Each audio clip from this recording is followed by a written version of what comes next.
The universe operates on principles we understand: physics, chemistry, the fundamental laws of cause and effect.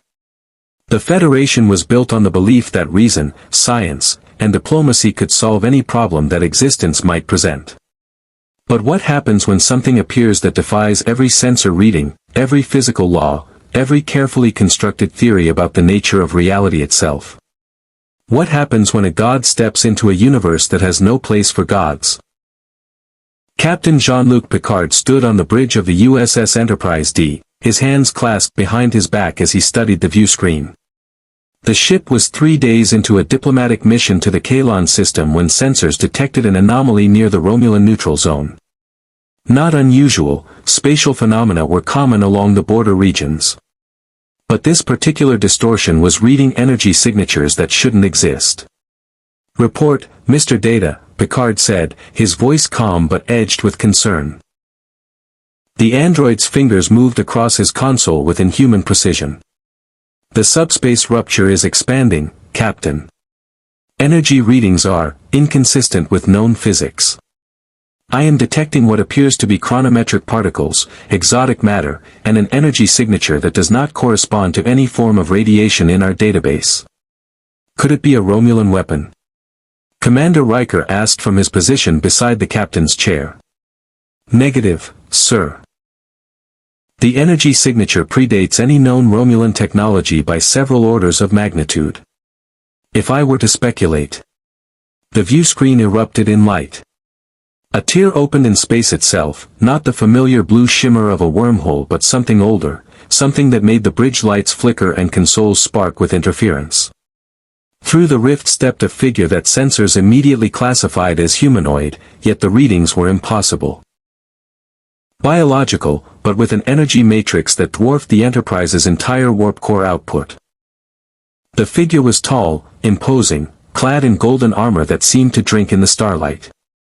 A horned helmet crowned a bearded face lined with age and authority. In one hand, he held a spear that hummed with power data sensors couldn't quantify. One eye blazed with fierce intelligence, the other was covered by a golden patch that somehow made him appear more formidable, not less. "Red alert," Picard ordered. "Shields up. Hail them." No response to hails, "Captain," Worf reported from tactical, his hand hovering over the weapons console. "The entity is looking at us." Indeed, the figure's single eye fixed on the Enterprise with an intensity that seemed to pierce through the hull itself.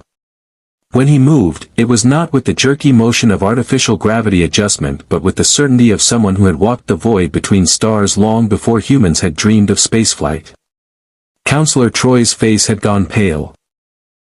"Captain, I'm sensing. I don't know how to describe it. Presence. Authority. Power that's been wielded for millennia. And underneath it all, curiosity." The figure raised his spear, and every console on the bridge screamed warning simultaneously.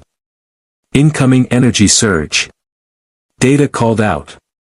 "Shields at maximum. Impact in 3 seconds." The beam that struck the Enterprise wasn't hostile. It was analytical. Picard felt it wash over him, through him, a presence that examined every molecule of the ship and found it interesting. The shields held, but barely, and the sheer force of the scan pushed the massive starship backward through space. Then, as suddenly as it had appeared, the beam cut off. The figure tilted his head, and when he spoke, his voice carried across the void without need for communication systems, resonating in the minds of everyone on the bridge. "I am Odin, son of Borg, king of Asgard, protector of the 9 realms, wielder of the Odinforce. I have walked between worlds since before your ancestors crawled from primordial seas. Who commands this vessel?" Picard felt every eye on the bridge turn to him. He straightened his uniform and stepped forward, knowing the being could somehow see him. "I am Captain Jean-Luc Picard of the United Federation of Planets Starship Enterprise. You are in Federation space. We mean you no harm, but your arrival has created a dangerous spatial anomaly. We can assist you if you require aid." The being, Odin, studied him with that single, penetrating eye. "Federation. A union of worlds bound by common purpose. I have ruled such arrangements. Tell me, Captain Picard, do your people follow you by choice or by conquest? By choice and mutual agreement, Picard replied carefully. The Federation is founded on principles of peaceful cooperation, scientific exploration, and respect for all sentient life. Noble words. Odin's tone was unreadable. But I have lived long enough to know that words are wind unless backed by deeds. Your vessel. Impressive construction for mortals. Your people have learned to bend space itself to your will. Yet I sense no warriors among you. How do you defend your Federation if not through strength? Riker moved to stand beside Picard. We defend ourselves when necessary, but we prefer diplomacy and reason over violence. Prefer. Odin repeated the word as if tasting it. A luxury afforded only to those who have never truly faced annihilation. I have defended Asgard and the 9 realms for thousands of years. Diplomacy is a tool. Reason is a weapon. But when darkness comes, and it always comes, only strength preserves what you love. Data's console beeped urgently. Captain, the spatial rupture is destabilizing. If it collapses with this entity still in our dimension, the subspace shockwave could destroy everything within 3 light-years. Picard looked back at the view screen, at this being who claimed godhood and spoke of realms that didn't exist in any Federation database. Odin of Asgard, the gateway you came through is collapsing. If you wish to return to your realm, we may be able to. I was brought here, Odin interrupted, and for the first time, something like anger edged his voice. By a power I do not yet understand. A trickster's work, perhaps. But I do not flee from unknown territory, Captain. I am Odin All-Father. If I am to be trapped in this realm, then I will learn its ways. And if this is another test set before me, I will prove worthy as I have always done. The rift behind him pulsed once, twice, then collapsed in on itself with a flash that left afterimages dancing across the view screen. The spatial distortion vanished. Odin remained, floating in the void, power radiating from him like a star-given human form. Captain, Worf said quietly, he just survived exposure to hard vacuum and a subspace implosion. I noticed, Mr. Worf. Picard touched his comm badge. Picard to 10 forward. Guinan, I may need your insight shortly. He turned back to the view screen, to the being who claimed to be a god-king from another universe entirely, and wondered if the Federation's carefully constructed understanding of reality was about to be tested in ways Starfleet Academy had never prepared him for. If you want to see more characters enter the Star Trek universe, hit that subscribe button and drop the name of a character you'd want to see in the comments below. Live long and prosper. Mr. Worf, lower shields. Prepare to beam our guest directly to the observation lounge. But keep weapons ready. Picard straightened his uniform once more. It seems we're about to engage in first contact with divinity itself. On the view screen, Odin's single eye gleamed with something that might have been approval. Or challenge. With gods, Picard suspected, it was often difficult to tell the difference. The transporter room hummed with an energy Chief O'Brien had never heard before. The familiar whine of the matter stream became something else entirely, a resonance that made his teeth ache and his instruments scream warnings about particle cascade instability. I don't recommend this, Captain, O'Brien said into his comm badge, his hand hovering over emergency abort protocols. The energy matrix surrounding this individual is interfering with the confinement beam. If the pattern buffer can't compensate. Proceed, Chief, Picard's voice came back, calm and authoritative. I suspect our guest is more than capable of surviving a transporter malfunction. O'Brien muttered something under his breath about Starfleet captains and their faith in untested theories, then initiated the transport sequence. The pad erupted in golden light, not the standard blue shimmer of Federation technology but something older, more primal.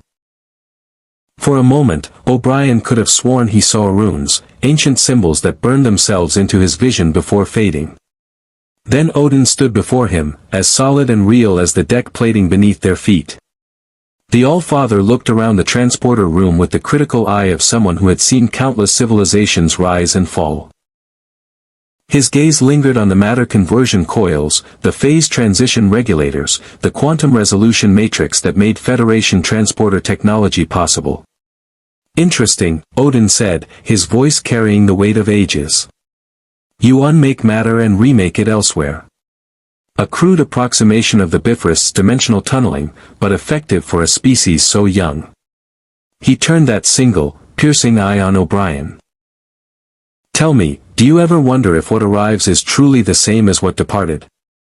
O'Brien felt his stomach drop, a philosophical question that had haunted transporter technicians since the technology's invention. The pattern buffer maintains quantum coherency at the subatomic level. It's the same person, same consciousness, same soul. Odin's lip curved in something that wasn't quite a smile. Perhaps. Or perhaps you die 1,000 small deaths and never notice because the copy believes itself original. He stepped off the pad, his armor making no sound against the deck. Lead me to your captain, technician. We have much to discuss. O'Brien swallowed hard and tapped his comm badge. Guest is aboard, Captain. Transporter room 2. Acknowledged. Security team, escort our visitor to the observation lounge. 2 security officers appeared at the doorway within seconds, phasers holstered but accessible. Odin glanced at them with the detached interest of a warlord studying children playing at soldiers. You believe your energy weapons would harm me? Let's hope we don't have to find out, one of the security officers said with more courage than O'Brien currently felt. The walk through the Enterprise's corridors drew stares from every crew member they passed. Word had already spread, impossible to keep secrets on a starship, that something extraordinary had boarded the vessel. Odin studied everything, the LCAR's interface panels, the artificial gravity plating, the crew members themselves representing dozens of species united under one banner. Vulcans, he said, stopping before a science officer with pointed ears. Your species has purged emotion in favor of logic. An admirable discipline, though I wonder what you've sacrificed in the pursuit of rationality. The Vulcan scientist raised an eyebrow. Emotion is the enemy of clear judgment. Logic provides certainty where passion breeds chaos. Logic provides comfort, Odin corrected. Certainty is an illusion that even gods do not possess. I have lived 3,000 years and learned that the universe cares nothing for our neat categories and careful reasoning. Chaos comes regardless. The question is whether you face it with passion in your heart or merely cold calculations. The Vulcan's other eyebrow joined the first, a rare display of surprise from a species that prided itself on emotional control. Odin moved on, leaving the science officer staring after him with something that might have been doubt flickering in those logical eyes. They arrived at the observation lounge to find Captain Picard waiting, flanked by his senior staff. Commander Riker stood with arms crossed, his expression carefully neutral. Data sat with perfect posture, his golden eyes tracking Odin's every movement with android precision. Counselor Troi had positioned herself near the windows, her empathic senses undoubtedly overwhelmed by whatever psychic pressure the All-Father radiated. Worf loomed by the tactical console, his hand never far from his phaser. And at the far end of the table sat someone Odin's eye immediately identified as different. Not crew. Not military. A civilian, her species unknown, her age impossible to determine, holding a glass of some amber liquid and studying him with eyes that had seen more than most mortals should.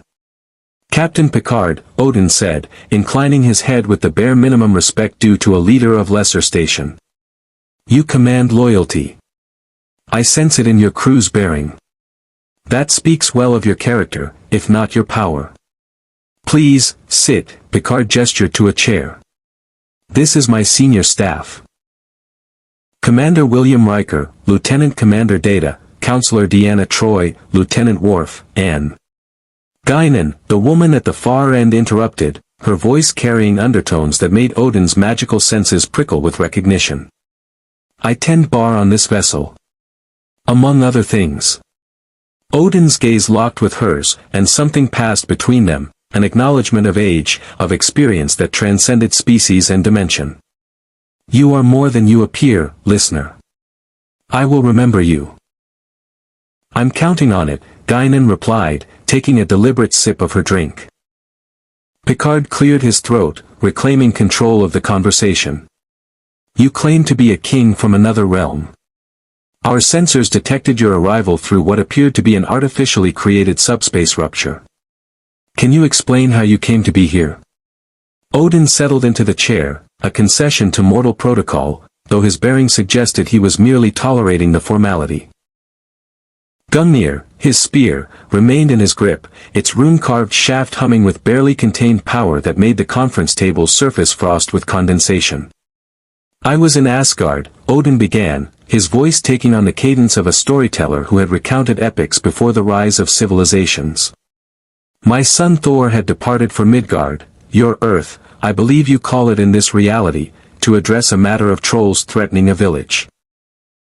I sat upon Hlidskjaf, the throne that sees all 9 realms, when reality itself tore open before me. A being of considerable power appeared. Not Asgardian. Not giant. Not from any realm I have conquered or allied with. It appeared as a human male in archaic dress, yet I sensed immortality radiating from it like heat from a forge. It spoke a single sentence, I wonder what happens when a god meets a philosophy. Data's fingers moved across his console. Can you describe this entity in more detail? Arrogant. Bored. Powerful beyond most measures, yet wielding that power with the casual cruelty of a child burning ants with focused sunlight. Odin's eye narrowed. Before I could respond, before I could summon the Odinforce to cast this intruder from my hall, it gestured. Reality bent. I was pulled through dimensions I have never traversed, through the spaces between spaces, and deposited in your void.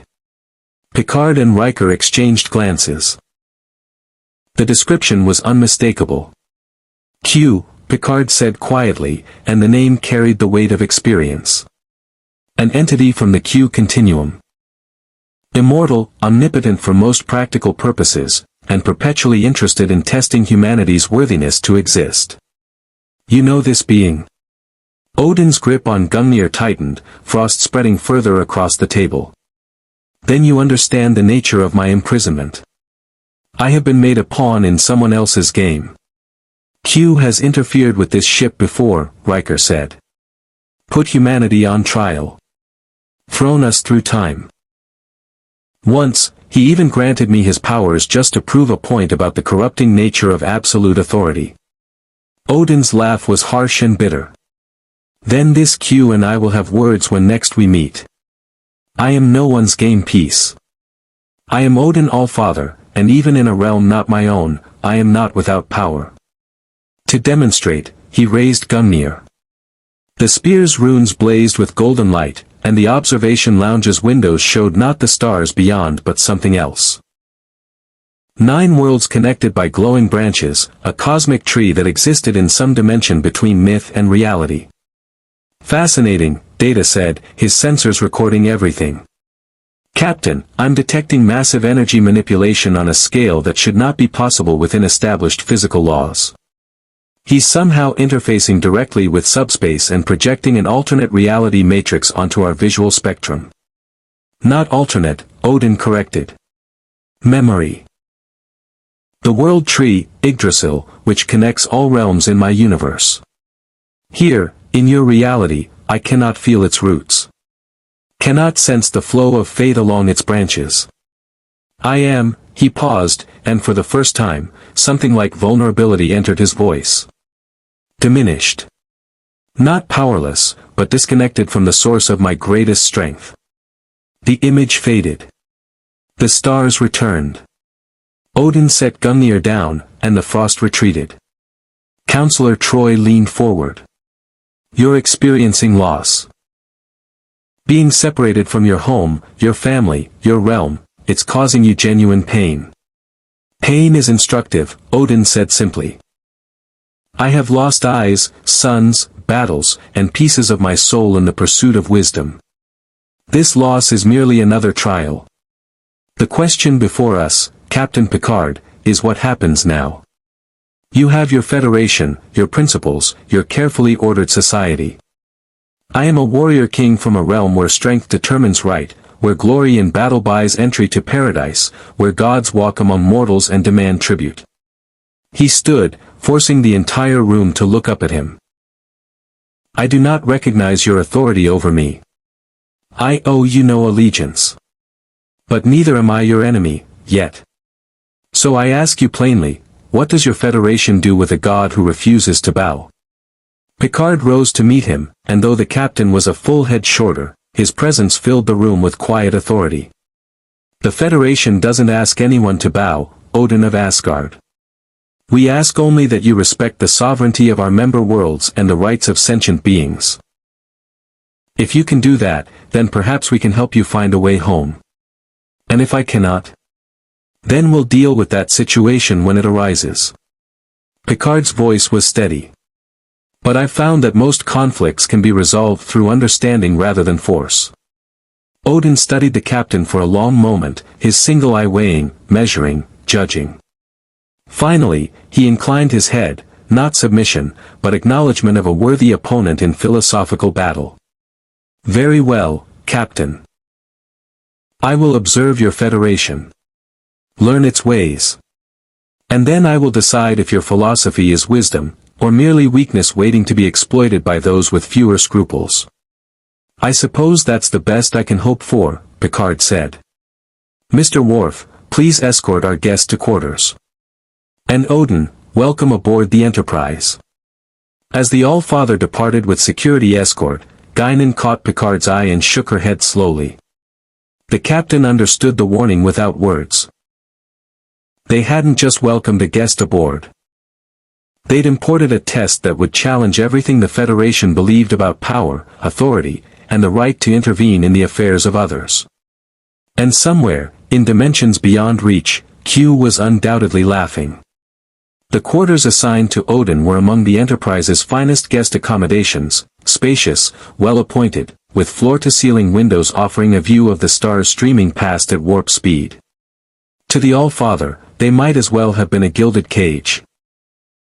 He stood at the window, Gungnir planted beside him like a sentinel, and watched the universe slide by in streaks of light. In Asgard, he could see across realms, perceive the threads of fate winding through countless lives, sense the approach of threats before they manifested. Here, he was reduced to watching light bend around a ship's hull while his powers struggled to adapt to physics that followed different rules. The door chimed. Odin didn't turn. Enter. Captain Picard stepped through, alone and unarmed, a gesture of trust that Odin recognized, even if he questioned its wisdom. The captain carried a data PADD and what appeared to be a bottle of wine. I thought you might appreciate something more substantial than replicated refreshment, Picard said, setting the bottle on the table. Chateau Picard, 2347. My family's vineyard.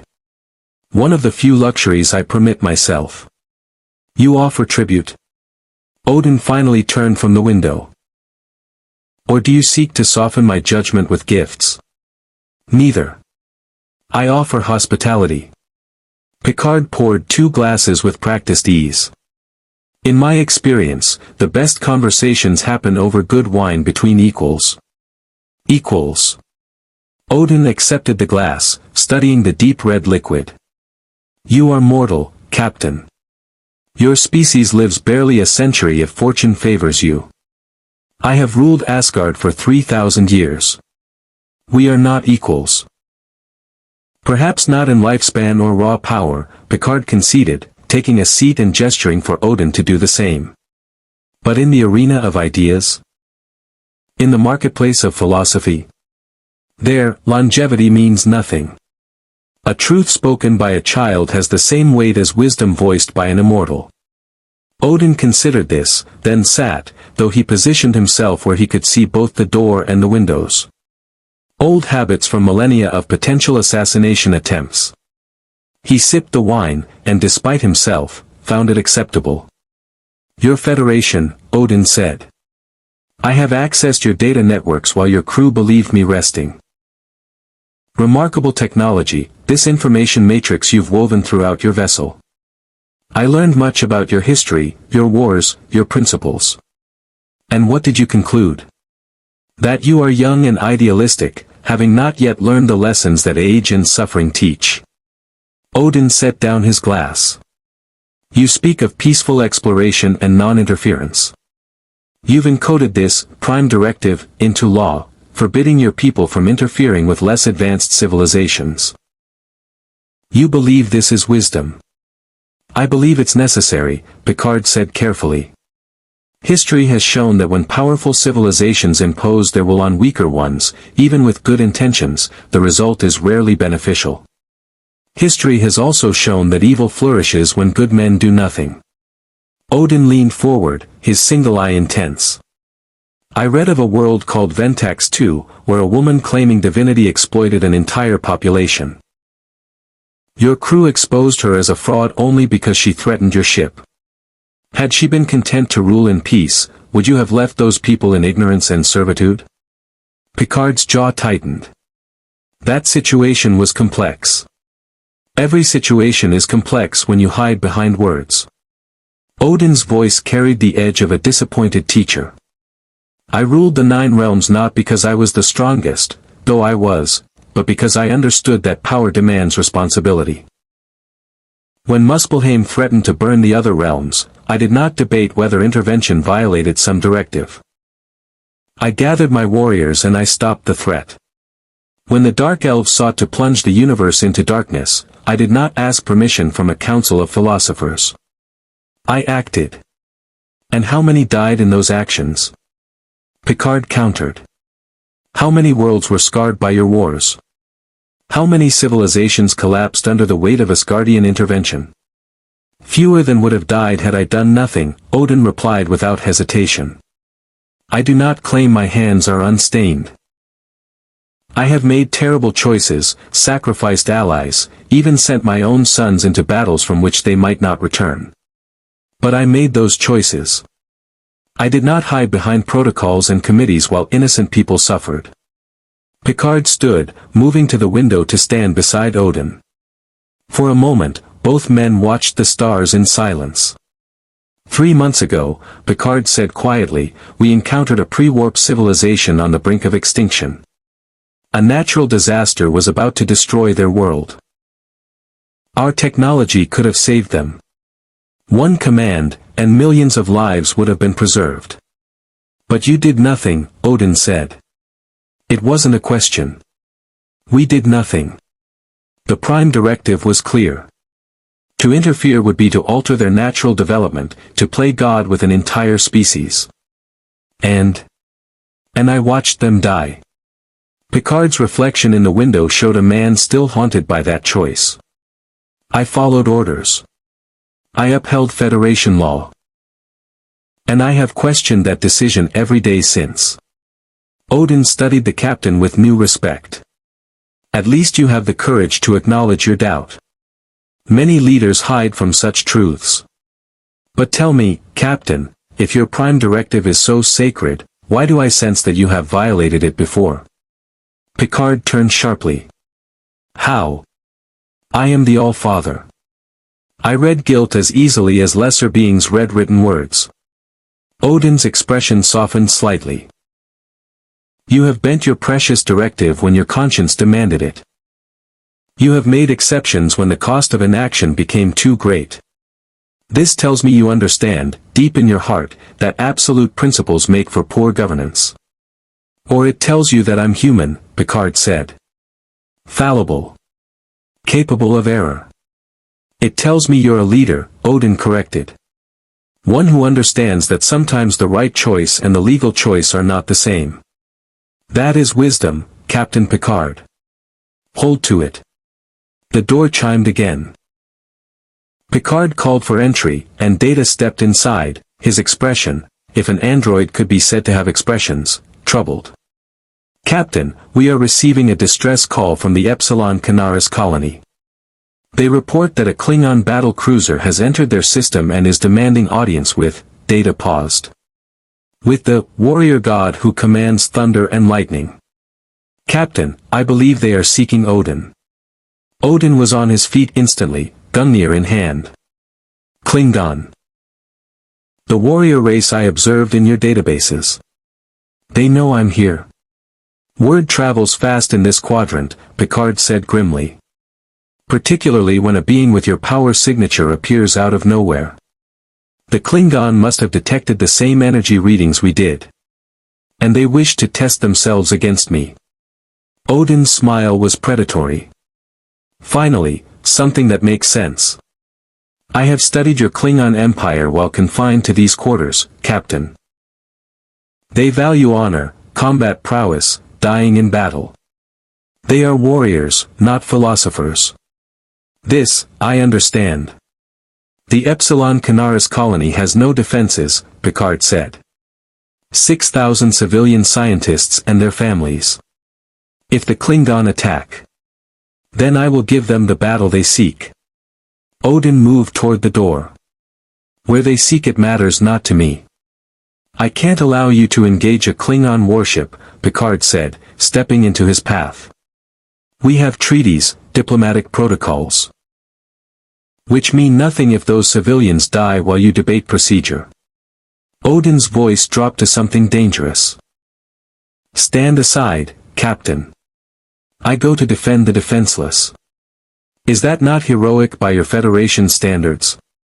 Or does your Prime Directive forbid that as well?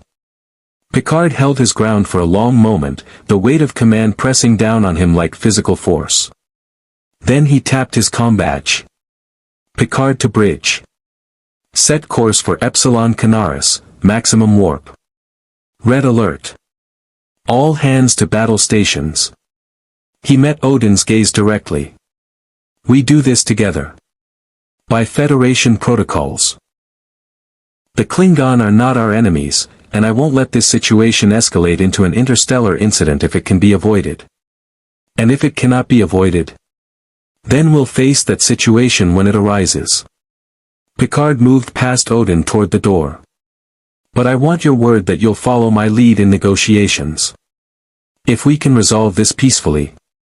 I have lived 3,000 years, Captain, Odin interrupted. I know how to speak as well as fight. But understand this. If negotiations fail, if those Klingon threaten innocent lives, I will act. Your treaties and protocols will not stop me. Can you accept that? Picard considered the question, all its implications and consequences. Finally, he nodded. I can accept that you'll do what you believe is right. Just as I will. Let's hope our definitions align when the moment comes. Hope, Odin said as they walked toward the bridge, is not a strategy. But it's a start. Behind them, the wine sat forgotten on the table, two half-empty glasses marking the beginning of an alliance neither man was certain would survive first contact with reality. On the bridge, Worf's tactical display showed the Klingon battle cruiser holding position in orbit above Epsilon Canaris, its weapons charged but not fired. Yet. The vessel was broadcasting on all frequencies, its message repeating in Klingon and Federation standard. The warrior god will face us or we will demonstrate Klingon superiority by raising the colony below. We await his response. Kapla. Odin listened to the message once, his expression unreadable. Then he turned to Picard. They challenge me directly. To refuse would be cowardice in their eyes. To accept could start a war, Picard countered. Then it seems, Odin said, we must find a third option. Tell me, Captain, how good are your skills as a mediator when one side demands blood and the other refuses to bend? Picard looked at the view screen, at the Klingon warship bristling with weapons, at the colony below filled with families who had no idea their lives hung in the balance of a philosophical debate between a Starfleet captain and a god king from another dimension. I suppose we're about to find out, he said. Mr. Worf, open a channel. The face that appeared on the view screen was scarred, proud, and radiating barely contained aggression. Chancellor Gowron himself, leader of the Klingon High Council, stared at them with eyes that burned with challenge. "Captain Picard," Gowron said. "Stand aside. This is between the Klingon Empire and the stranger who dares call himself a god. We will have our contest." Odin stepped forward into view, and Gowron's eyes widened fractionally, the only sign of surprise the Klingon Chancellor would permit himself. "I am Odin, King of Asgard," the All-Father said, his voice carrying the weight of ages. "And if you wish to test yourself against me, Chancellor, I will grant you that honor. But know this, I have fought warriors who could crack planets. I have commanded armies across 9 realms. I have earned every scar, every title, every legend that bears my name." He planted Gungnir on the deck with a sound like thunder. "So choose carefully, Klingon. Do you truly wish to learn what it means to face a god in battle? Or shall we find a more interesting measure of worth?" Gowron's lips peeled back in something that was half grimace, half grin. "Finally. Someone who speaks clearly. Very well, All-Father. I propose a contest of warriors. Your champion against mine. If you win, we depart and acknowledge your strength. If we win, you surrender yourself to us for study." "No," Picard said firmly. "That's not." Odin raised a hand, silencing the captain. His single eye never left Gowron's face. "Acceptable. With one modification. When I win, you swear an oath to aid the Enterprise in one future battle of my choosing. Do you have the courage to wager your honor, Chancellor?" Gowron's eyes gleamed. "I accept. Prepare yourself, All-Father. My champion will meet you on the colony surface in 1 hour. Kapla." The channel closed. Picard rounded on Odin immediately. "What have you done? You've just agreed to personal combat with what will undoubtedly be one of the Klingon Empire's finest warriors.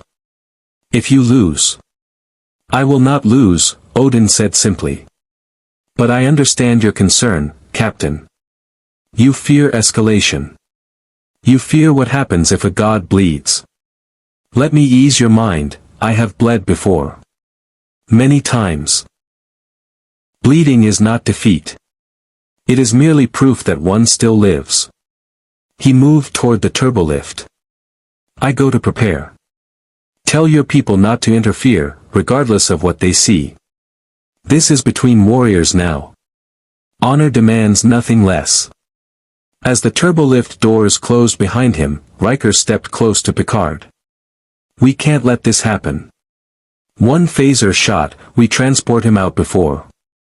"No," Picard said quietly. "We let it play out.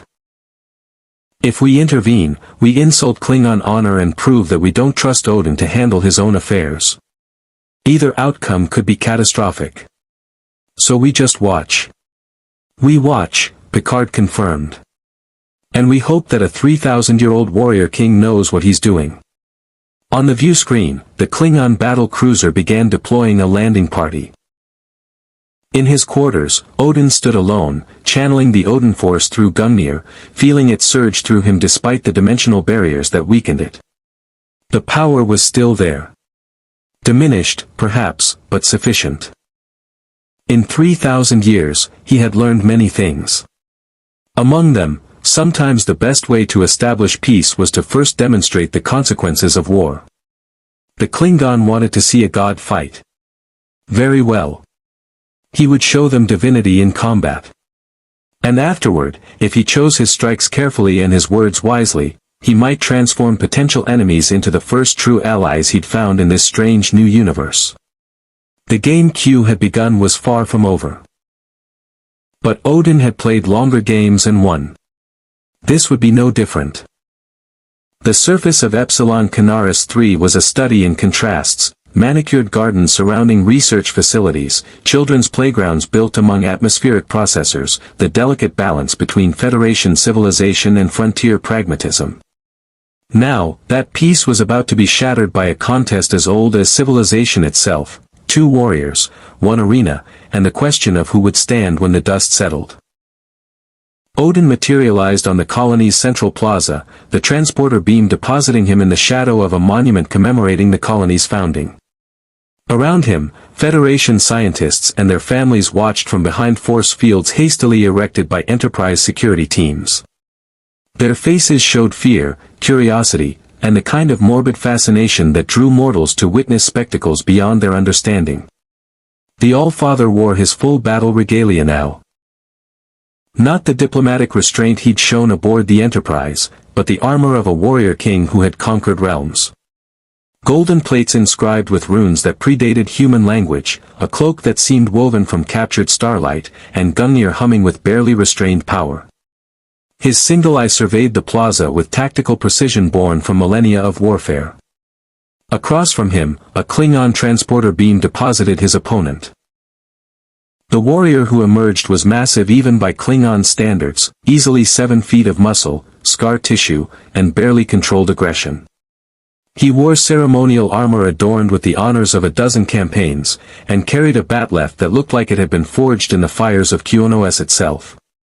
His name, announced by a second Klingon who beamed down as witness, was Koth, champion of the House of Martok, victor of the Battle of Mempa, bearer of the Order of the bat'leth. "I am Koth, son of Koloth," the Klingon roared, his voice carrying across the plaza. "I have slain 40 enemies in honorable combat. I have earned my place in Estioviokor through blood and glory. Today, I add a god to that count." From orbit, Chancellor Gowron's voice transmitted across open channels. "The terms are set. Single combat, no interference, victory by surrender or death. The witness from each side will ensure honor is maintained. Captain Picard, your witness." On the Enterprise bridge, Picard closed his eyes briefly. A gesture Riker recognized as the captain wrestling with impossible choices. "Mr. Worf, transport to the surface. Observe and report. Do not interfere under any circumstances." Worf's expression was conflicted, torn between Starfleet duty and Klingon blood that sang at the prospect of such a battle. "Aye, Captain." Within moments, he stood on the plaza surface, taking position near the Klingon witness, both warriors nodding acknowledgement of their roles. Odin had remained silent during the formalities, studying his opponent with the detached interest of a strategist analyzing a problem. Koth was strong, fast for his size, and moved with the confidence of someone who had never truly been tested. The All-Father had seen such warriors before, skilled, certainly, but lacking the wisdom that only defeat and survival could teach. "You are quiet, God," Koth taunted, stalking in a wide circle. "Do you fear? Do you doubt? Good. Fear will sharpen you. Doubt will make you cautious. And caution will be your death." The Klingon charged, bat'leth swinging in an arc designed to bisect Odin at the waist. It was a perfect strike, technically flawless, delivered with devastating power and speed that would have felled any ordinary opponent. Odin didn't move. The blade struck his armor and stopped, the impact sending shockwaves across the plaza and cracking the pavement beneath both warriors' feet. Koth's eyes widened in disbelief as his weapon, forged from the finest Klingon metallurgy, sharpened to molecular precision, failed to even scratch the golden plates. "Impressive technique," Odin said calmly. "Your form is excellent. The angle of attack, optimal. Your strength, considerable." He finally moved, one hand catching the bat'leth's blade with casual ease. "But you face not a warrior of flesh and bone alone. You face the accumulated power of ages, Koth of the House of Martok. And age, I'm afraid, trumps youth every time." With a twist of his wrist, Odin wrenched the bat'leth from Koth's grip and hurled it across the plaza. The weapon embedded itself in a support column with such force that the entire structure shuddered. Koth stared at his empty hands, then at Odin, and something shifted in the Klingon's expression, the first recognition that he might have challenged something beyond his capacity to defeat. But to his credit, he didn't retreat. Instead, he drew a DK Tog knife and roared his defiance. "Then I die with honor. Kapla." He lunged, the knife aimed for gaps in Odin's armor with precision that spoke to years of lethal education. The All-Father could have ended it there, could have struck Koth down with Gungnir's power or crushed him with the Odinforce. Instead, he chose a different path. Odin stepped inside Koth's guard, caught the Klingon's knife hand, and spoke directly into his opponent's ear. You have courage, warrior. You have skill. But you lack wisdom. Let me grant you a gift my father once gave me, the knowledge of your own mortality. The plaza erupted in golden light as the Odinforce surged through Odin's form. But instead of destroying Koth, the energy flowed into him, not as an attack, but as a revelation. The Klingon's eyes went wide, his body rigid, as 3,000 years of memory, battle, loss, and hard-won understanding poured through his consciousness in the span of 3 heartbeats. Koth saw Odin fighting the frost giants at the dawn of creation. Saw him sacrifice his eye for knowledge at Mimir's well. Saw him hang from Yggdrasil for 9 days to learn the runes of power. Saw him send his own son into battles that might end in death, knowing that such trials forged true warriors. Saw the weight of ruling, the burden of wisdom, the terrible loneliness of immortality spent in service to realms that would eventually forget his name. When the vision ended, Koth collapsed to his knees, the knife falling from nerveless fingers. His face showed not defeat, but comprehension, the look of a student who had just learned a lesson that would reshape everything he thought he understood about strength. I yield, Koth said, his voice hoarse. Not because you are stronger, All-Father, but because I am not yet worthy to stand as your equal. I have much to learn. Silence blanketed the plaza. On the Enterprise, Data's sensors went wild trying to classify the energy signature they just witnessed. In orbit, Chancellor Gowron stared at his viewscreen with an expression that cycled between outrage, respect, and something approaching awe. Odin extended a hand to Koth, pulling the Klingon to his feet. You yielded not out of weakness, but wisdom. That is why you will become a greater warrior than you are now. Return to your people, Koth of Martok. Tell them that the All-Father has walked among them and found them worthy, not as enemies, but as kindred spirits who understand that honor earned in battle is the truest currency of the soul. He turned to address the Klingon witness and, through him, Gowron himself. The contest is concluded. By your own laws, I have won. Chancellor Gowron, you owe me an oath, one future battle where Klingon ships will fight beside the Enterprise at my call. Do you acknowledge this debt? There was a long pause. Then Gowron's harsh laughter filled the air. I acknowledge it. By Kalis, I acknowledge it gladly. Any warrior who can show such restraint when victory through slaughter was his right, that warrior understands what it means to be Klingon better than most who claim the name. His expression turned serious. You have our oath, All-Father. When you call, the Empire will answer. Kapla.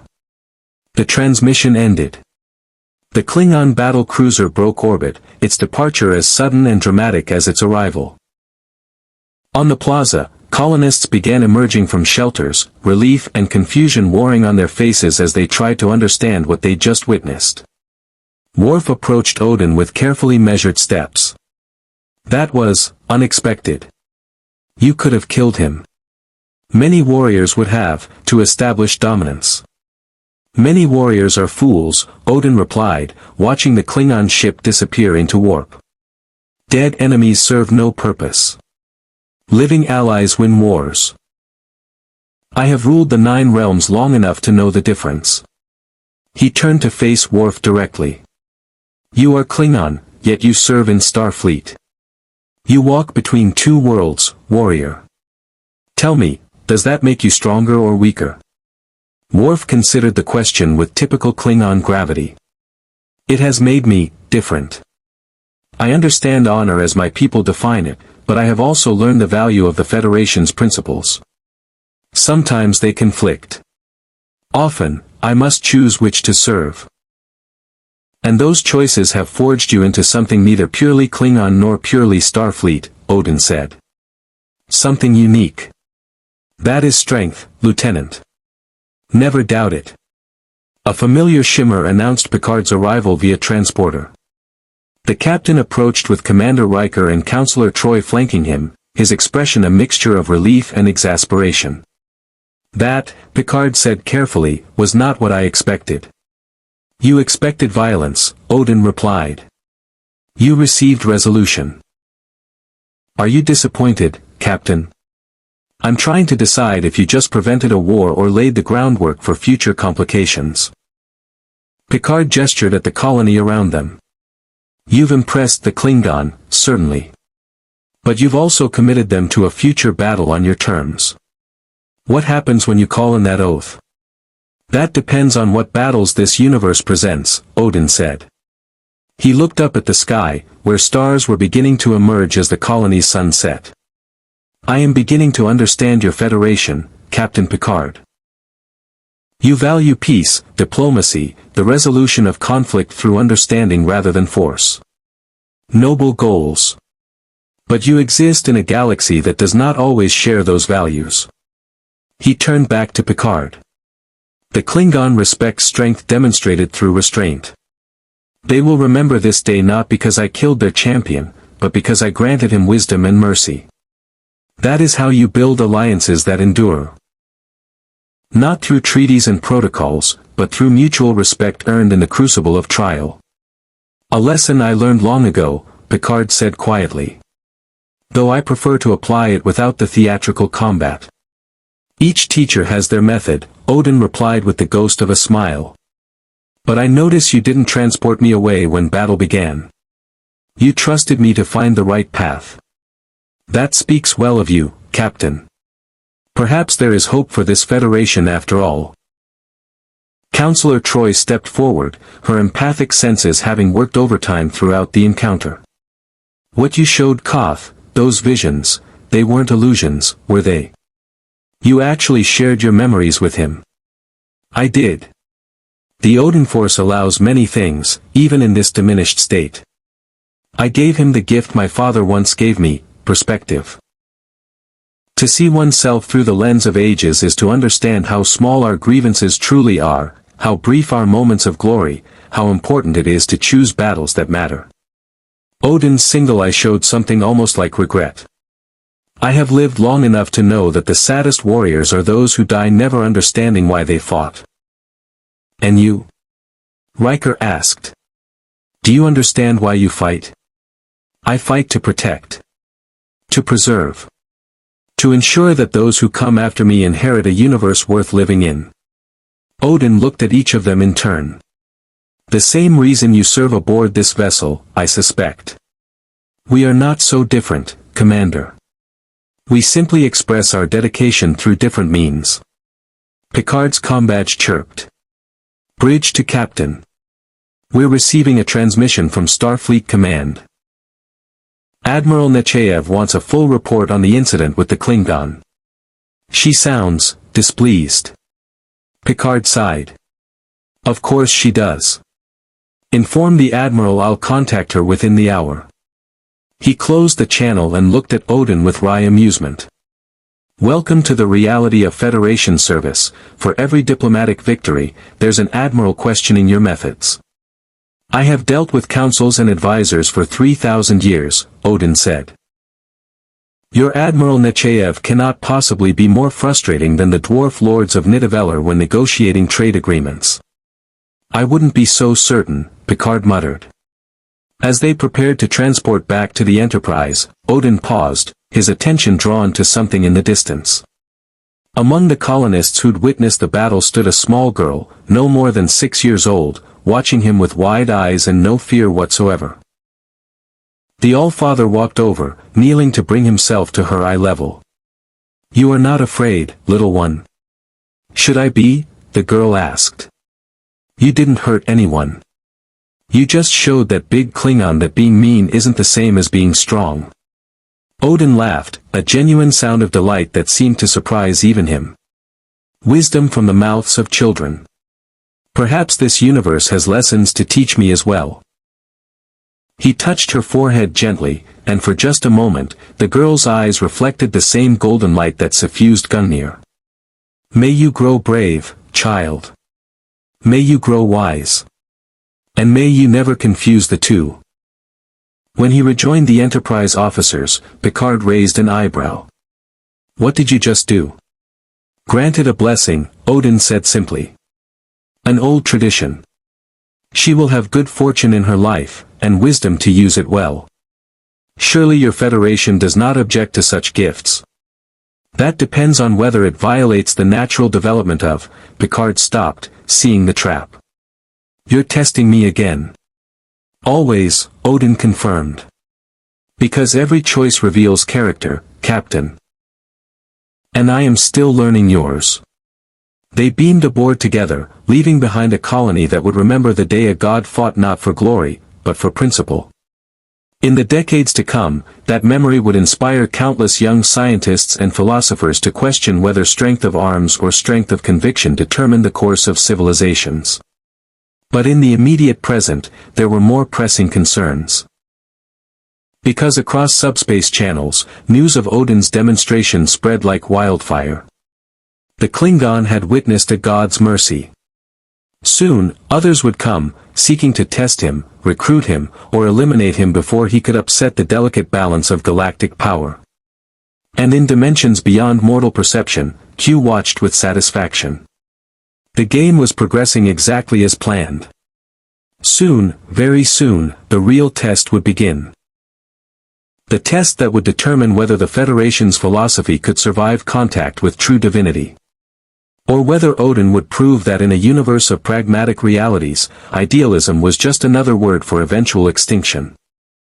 3 days after the incident at Epsilon Canaris, the Enterprise received a priority transmission from Starfleet Command. Admiral Alina Nechaev's face filled the ready room viewscreen, her expression carrying the particular brand of controlled displeasure that made even seasoned captains uncomfortable. "Captain Picard," she began without preamble, "you allowed an unknown entity of immense power to engage in armed combat with a Klingon champion on a civilian colony. You then permitted this entity to extract an oath of military alliance from Chancellor Gowron himself. Care to explain your reasoning?" Picard stood behind his desk, hands clasped. "Admiral, the situation required immediate. The situation required you to neutralize the threat and remove the entity from Federation space," Nechaev interrupted. "Instead, you've given us a diplomatic nightmare. The Romulan Star Empire is demanding to know why we're harboring what they're calling a dimensional weapon. The Cardassians are filing formal protests about destabilizing the balance of power. And Section 31. She paused, glancing at something off-screen. When she looked back, her expression had shifted to something more guarded. "There are elements within Starfleet who want this Odin studied. Contained. Possibly weaponized. I've been tasked with determining whether you're capable of controlling this situation, or whether we need to send specialized teams. With respect, Admiral, Odin is not a weapon to be controlled," Picard said firmly. "He's a sentient being displaced from his own reality. He has cooperated fully, demonstrated restraint in a situation that could have turned violent, and actually strengthened our position with the Klingon Empire. He's also powerful enough to destroy your ship if he chose to," Nechaev countered. "Data's analysis suggests his energy output during that battle exceeded a photon torpedo spread. Captain, I need assurance that you have this under control." Before Picard could respond, the ready room door chimed. Without waiting for acknowledgement, Odin stepped through, Gungnir in hand, his single eye fixed on the viewscreen. "I am not a subject to be discussed in absence," the All-Father said, his voice carrying the authority of millennia. "I am Odin of Asgard, and I will speak for myself, Admiral Nechaev of Starfleet Command." Nechaev's eyes narrowed. "This is a private communication between Starfleet officers. And yet it concerns me directly." Odin moved to stand beside Picard, presenting a united front that made the captain's jaw tighten with suppressed frustration. "You fear what I represent. You wonder if I can be trusted. You debate whether to treat me as guest or prisoner. Let me simplify your decision." He planted Gungnir on the deck. "I have no interest in conquering your Federation. I have realms of my own to rule, if I can ever return to them. I have no desire to be your weapon, your specimen, or your political problem. What I desire is simple, to understand this universe I find myself in, to discover if a path home exists, and to not be disturbed while I pursue those goals. And if your goals conflict with Federation interests? Nechayev asked. Then we will negotiate like civilized beings, as Captain Picard has been attempting to teach me. Odin's expression suggested this was a lesson he found both frustrating and oddly educational. But understand, Admiral, I am no one's subject. Attempt to contain me, study me, or weaponize me, and you will learn why Asgard ruled 9 realms while civilizations rose and fell in their shadows. The silence that followed was heavy with implications. Finally, Nechayev spoke, her tone carefully measured. Captain Picard, your orders are to maintain your current diplomatic mission while keeping our guest under observation. Report any unusual activity immediately. And Odin, she addressed him directly now, the Federation extends hospitality to those who respect our laws. I suggest you remember that hospitality can be withdrawn. The transmission ended. Picard immediately rounded on Odin. That was unwise. You've just made yourself a priority concern for Starfleet intelligence and whoever else monitors these channels. I have been a priority concern since the moment I arrived, Odin replied calmly. At least now they understand the parameters. Your Admiral Nechayev is a warrior dressed in diplomatic clothing. She respects directness. Had I shown weakness, she would have sent those specialized teams immediately. You don't know that. I have ruled for 3,000 years, Captain. I know how power responds to perceived threats. Odin moved to the ready room window, looking out at the stars. Tell me, has your Federation encountered the Romulans I read about in your databases? The ones who hide behind cloaking devices and wage war through shadows. The Romulan Star Empire is a significant power, Picard acknowledged. Why? Because I suspect they will make contact soon. The Klingon tested my strength. The Romulans will test my wisdom, or attempt to manipulate me to their advantage. Odin's single eye reflected the passing stars. In my experience, those who fight from the shadows do so because they lack the conviction to stand in the light. As if summoned by the observation, the bridge intercom activated. Captain to the bridge, Riker's voice carried an edge of tension. We're being hailed by a Romulan warbird that just decloaked off our port bow. Picard and Odin exchanged glances. It seems, the captain said dryly, your predictions are accurate. On the bridge, the view screen showed a Deridex-class warbird, massive, predatory, its hull painted in the hunting greens of the Romulan military. The ship's commander appeared moments later, a middle-aged Romulan woman with the calculating eyes of someone who had survived the treacherous politics of the Tal Shiar. Captain Picard, she said with false warmth. I am Commander Sela of the warbird Kazara. We detected unusual energy signatures in this sector and came to investigate. Imagine our surprise to discover they originate from your vessel. Commander Sela, Picard acknowledged, his tone carefully neutral. The Enterprise is on a routine diplomatic mission. There's no cause for concern. No concern. Sela's smile didn't reach her eyes.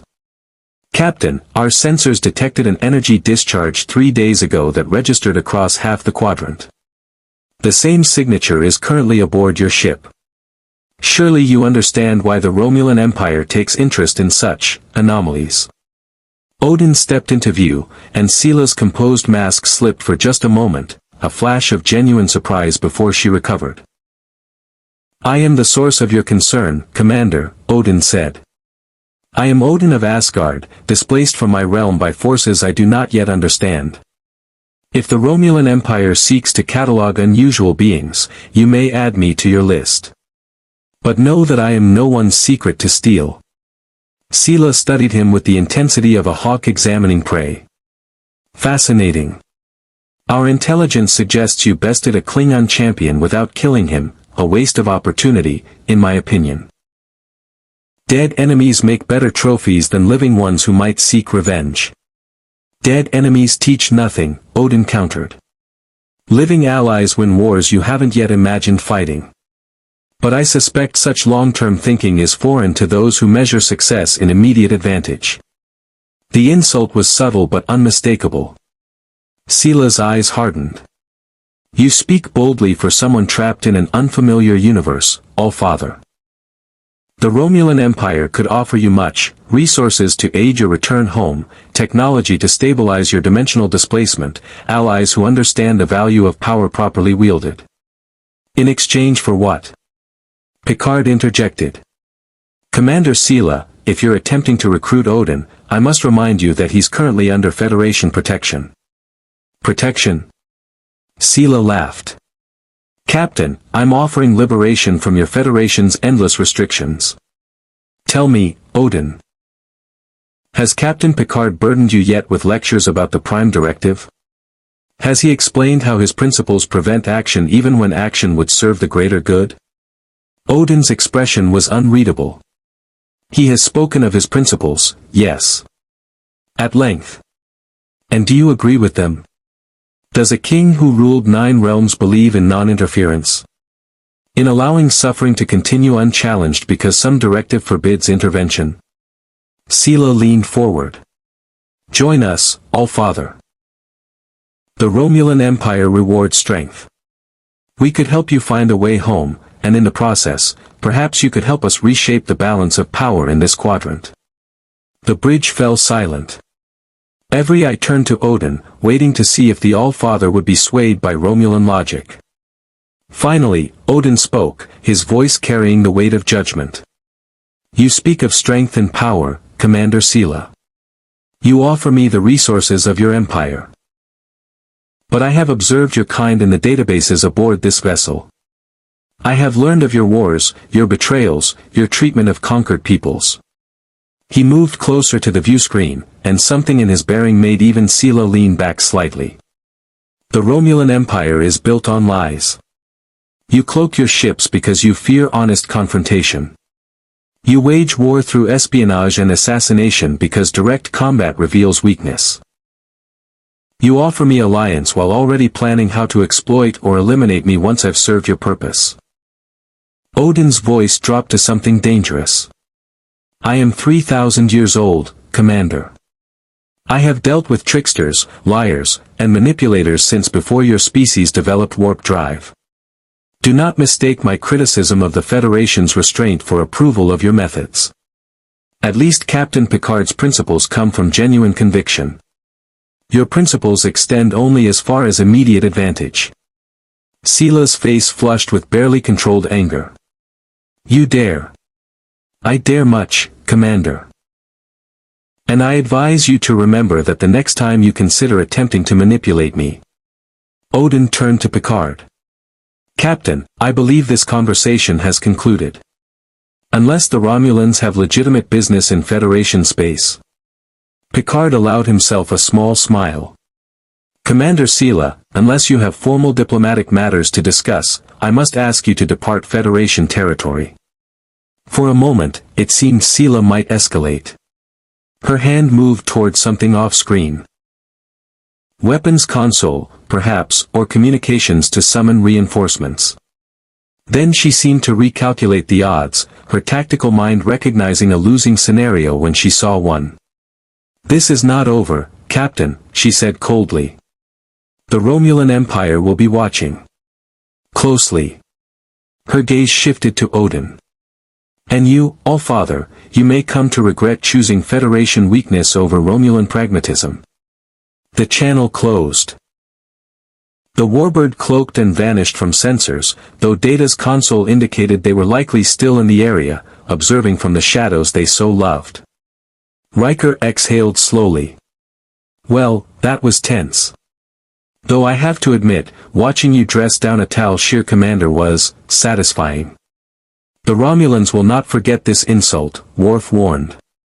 They will seek revenge, or attempt more subtle manipulation. Let them try, Odin said dismissively. I have dealt with Loki, the god of lies and mischief. He was family, which made his betrayals more painful but also more instructive. Your Romulans are amateurs compared to the silver tongue of Asgard. Picard gestured to his ready room. A word, if you please. Once inside, Picard turned to face Odin directly. You sided with the Federation against the Romulans. Why? By your own admission, our principles frustrate you. We prevent action when you believe action is necessary. What changed? Odin was quiet for a long moment, choosing his words carefully. Nothing changed, Captain. I still disagree with much of your Prime Directive. I still believe you allow suffering to continue when you have the power to stop it. But... He paused, and something like respect entered his voice. But I also recognize that your principles, however frustrating, come from genuine moral conviction. You actually believe in what you preach, and you struggle with the weight of your choices. That is worthy of respect, even when I disagree with the choices themselves. Whereas the Romulans believe in nothing but power, Odin finished. They would use me, discard me, and feel no shame in the betrayal. Say what you will about the Federation's idealism, at least you are honest in your convictions. That matters more than you might think. Picard sat down, gesturing for Odin to do the same. For once, the All-Father accepted the invitation without resistance. You know they won't stop, Picard said. The Romulans, Section 31, perhaps others we haven't encountered yet. You represent power that every faction in this quadrant wants to control or eliminate. I am accustomed to being targeted, Odin replied. The price of divinity is that everyone wants to claim you, kill you, or become you. It is exhausting, but manageable. Is it? Picard leaned forward. You're disconnected from your source of power. Your abilities are diminished. You're in an unfamiliar universe with unknown threats. At some point, you may need allies who can be trusted. Are you offering alliance, Captain? Or attempting to bind me with obligations? I'm offering cooperation, Picard said carefully. Help us understand you, and we'll help you find a way home. In the meantime, if you're going to remain aboard the Enterprise, I need to know I can trust you to not start an interstellar incident every time someone challenges you. Odin's single eye studied Picard with uncomfortable intensity. You are a strange man, Jean-Luc Picard. You command one of your Federation's most powerful vessels, yet you rely more on words than weapons. You frustrate me, challenge me, and force me to question assumptions I've held for millennia.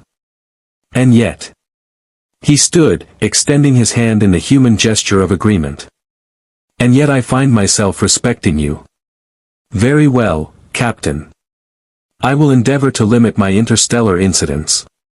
But I make no promises if pushed beyond reasonable tolerance. Picard shook his hand, feeling the immense strength restrained in that grip. A reminder that he was negotiating with a being who could crush him as easily as breathing. I suppose that's the best I can hope for.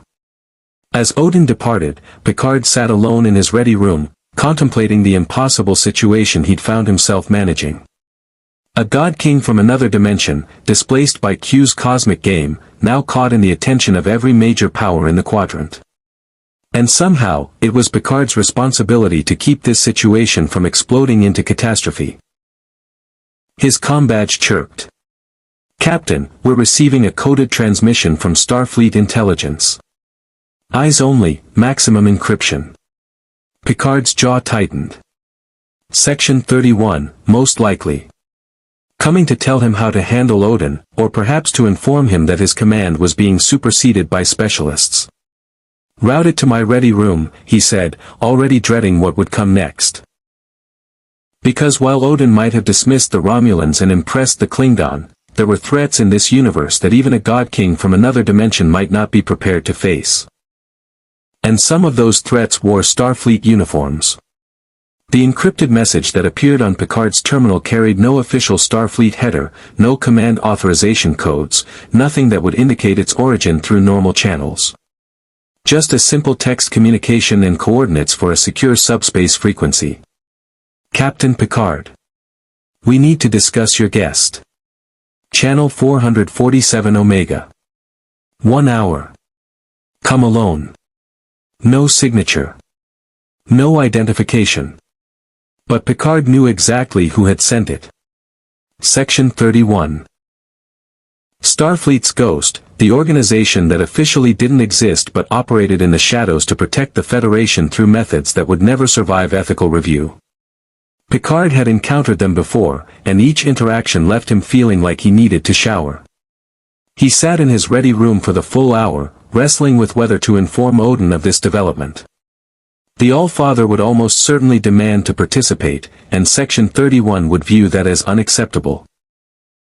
But conducting secret negotiations about someone's fate without their knowledge felt like a betrayal of the principles Picard had just defended to the Romulans. In the end, pragmatism won. He would hear what Section 31 wanted, then decide how much to share. At precisely the appointed time, Picard opened the secure channel. The face that appeared was unremarkable, middle-aged, human, with the kind of forgettable features that made excellent spies. He wore no uniform, no insignia, nothing to indicate affiliation with any official organization.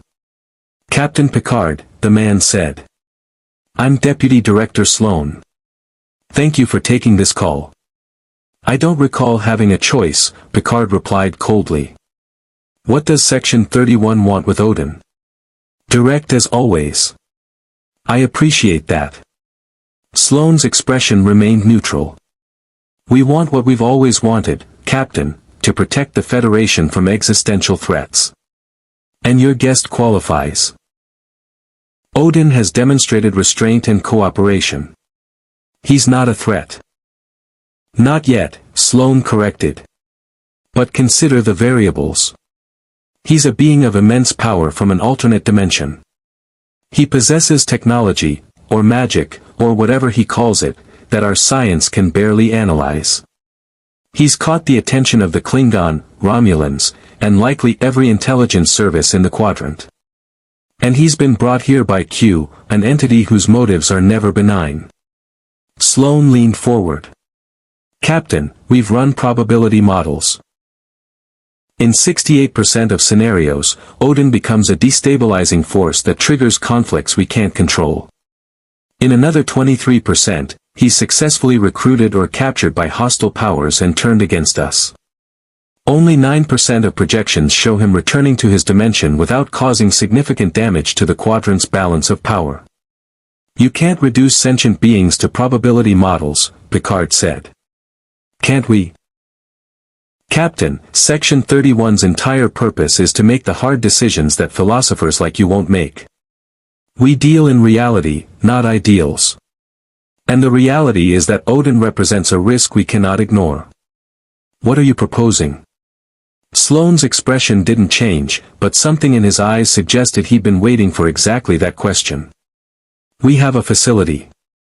Deep space, heavily shielded, designed to contain anomalous phenomena. We want you to transfer Odin to our custody for study and potential containment. Absolutely not. We anticipated that response. Sloane pulled up a holographic display. Then consider alternative options. We could arrange for an accident, a transporter malfunction during routine maintenance that disperses his pattern beyond recovery. We could introduce him to a spatial anomaly that sends him to a dimension from which return is impossible. We could even facilitate contact with the Borg and let assimilation solve our problem. Picard stood abruptly, his chair scraping against the deck. You're talking about murdering a sentient being.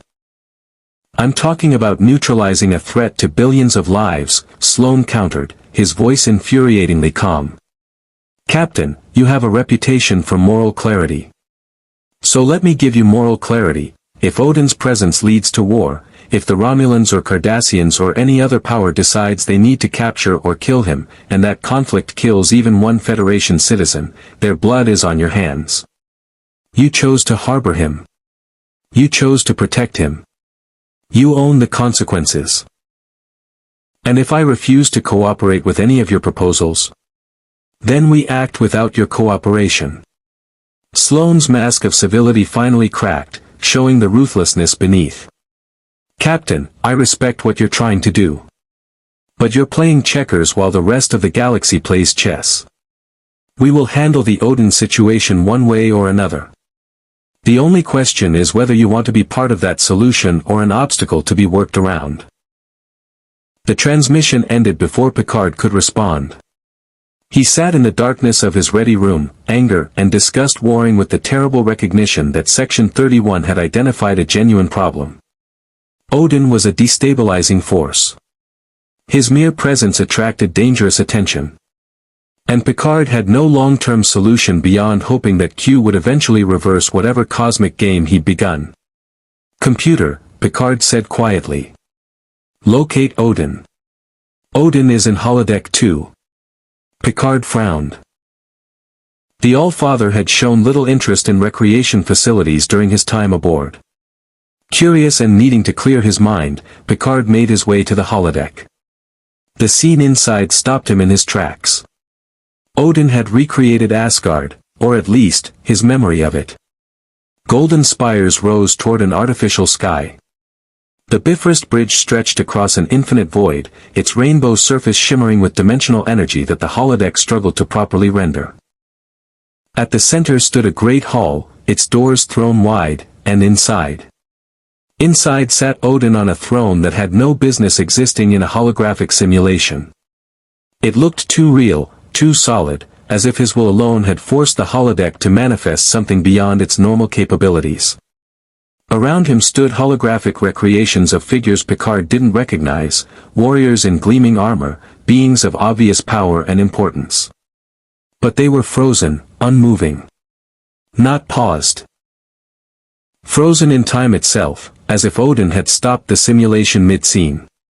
"Captain Picard," Odin said without turning. "Come. Bear witness to what I have lost." Picard approached slowly, taking in the grandeur of the hall. "This is your home." "This was my home," Odin corrected. "Whether it still exists, whether my sons still rule in my absence, whether Asgard has fallen to enemies in the time I've been displaced, I cannot know. The Odinforce would normally allow me to see across realms. Here, I am blind. Deaf. Cut off from everything that made me whole." He gestured at the frozen figures. "My Einherjar. My chosen warriors. Each earned their place in my hall through deeds of valor. Each trusted me to lead them well." His voice dropped. "And I abandoned them. Not by choice, but the effect is the same. I am All-Father to no one in this universe." Picard had never heard such vulnerability from the God King. He sat on the steps leading to the throne, a deliberate gesture of equality rather than deference. "I just received a communication from Section 31, Picard said. "They want to neutralize you. They consider you too dangerous to allow freedom. And—" Odin seemed unsurprised. "What is your decision, Captain? Will you betray the hospitality you offered? Or will you stand by your principles even when they become inconvenient?" "I will not hand you over to Section 31, Picard said firmly. But Sloane wasn't entirely wrong. Your presence does attract dangerous attention.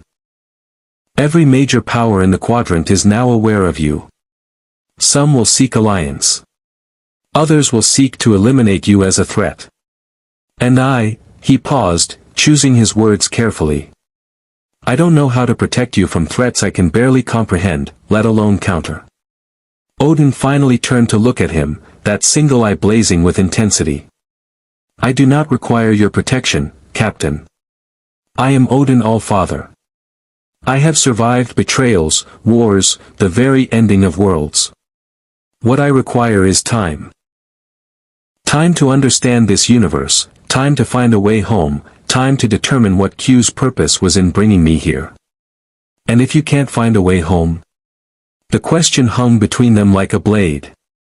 Odin stood, descending the throne steps to stand before Picard at eye level, another gesture of respect that did not go unnoticed. "If I cannot return," Odin said slowly, "then I must build a new purpose here. I have ruled realms. Perhaps in this universe, I could serve them instead. But that is a question for tomorrow. Today's question is simpler: will you trust me, Jean-Luc Picard? Will you believe that despite our differences, despite my frustration with your principles, I mean your Federation no harm? Picard met his gaze directly. I want to trust you. But trust is earned through consistent action over time. Show me that you can adapt to this universe without reshaping it to match your expectations. Prove that you understand the value of restraint even when power could solve problems more efficiently. And if I prove this to your satisfaction, then perhaps we can find a way forward that doesn't end with Section 31 making your existence their primary operational concern. Before Odin could respond, the ship lurched violently. Red alert klaxons screamed to life, and Riker's voice came over the intercom with controlled urgency. Captain, to the bridge. We're under attack. Picard and Odin ran from the holodeck, the simulation of Asgard dissolving behind them. On the bridge, chaos greeted them. The view screen showed not one but three vessels converging on the Enterprise, a Romulan warbird, a Cardassian Galar-class cruiser, and something else entirely, a vessel of unknown configuration crackling with energy that made Data's sensors scream warnings. Report. Picard commanded, taking his seat. The Romulan vessel decloaked and opened fire without warning, Worf reported, his hands flying across tactical. Shields down to 73%. The Cardassian ship appeared immediately after and is targeting our engines. The third vessel, unknown configuration, unknown allegiance, is broadcasting on all frequencies. Let's hear it, Picard ordered. The voice that filled the bridge was mechanical, emotionless, and utterly without mercy. Federation vessel. You harbor the entity designated Odin. Transfer him to our custody immediately or be destroyed. You have 60 seconds to comply. Data's console beeped urgently. Captain, that vessel's energy signature, it's Borg technology. But modified, augmented with systems I cannot identify. It appears to be a Borg scout ship that has been commandeered and enhanced by an unknown party. Odin stepped forward, his expression grim. They have come, as I knew they would. Not Borg seeking assimilation, but scavengers wearing Borg corpses. Tell me, Captain, do your principles extend to sacrificing your crew to protect me? Picard's jaw tightened. Mr. Worf, return fire. Target their weapons systems. Data, see if you can identify who's controlling that Borg vessel. Riker, get me options. Captain, Counselor Troy said urgently, I'm sensing nothing from the Borg ship. No individual thoughts, no emotions. It's like the collective, but different. Colder. More calculated. 30 seconds, the mechanical voice intoned. We do not wish to destroy you, but we will if necessary. The All-Father's knowledge and power are too valuable to leave in the hands of those who would waste them on philosophy. Odin's hand tightened on Gungnir. Permission to defend your vessel, Captain. Picard looked at the tactical display. 3 ships, all hostile, all powerful enough to overwhelm the Enterprise if they coordinated their attack. Section 31's warnings echoed in his mind. Every faction in the quadrant would come for Odin. This was just the beginning. But principles meant nothing if abandoned at the first sign of difficulty. Permission granted, Picard said. Mr. Worf, drop shields on my mark. Odin, you'll have 3 seconds before I raise them again. Make them count. Odin moved to the bridge's center, raising Gungnir high. Golden light began to build around him, the Odinforce manifesting despite dimensional limitations, raw power that made every console on the bridge flicker and surge. Now! Picard commanded. The shields dropped. Odin thrust Gungnir forward, and a beam of pure cosmic energy, the accumulated might of 3,000 years of divine power, lanced across space. It struck the modified Borg vessel amidships. For a moment, nothing happened. Then the ship simply unmade itself. Not destroyed, not exploded, unmade, as if reality had decided it had never existed in the first place.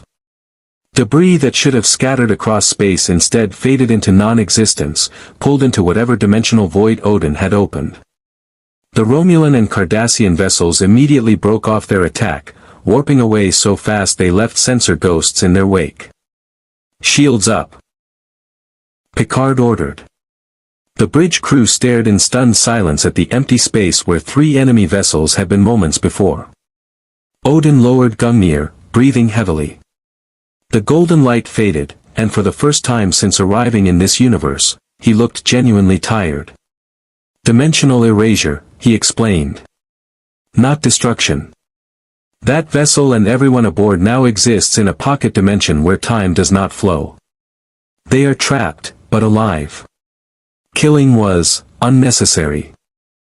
"You just erased a ship from existence," Riker said, his voice barely above a whisper.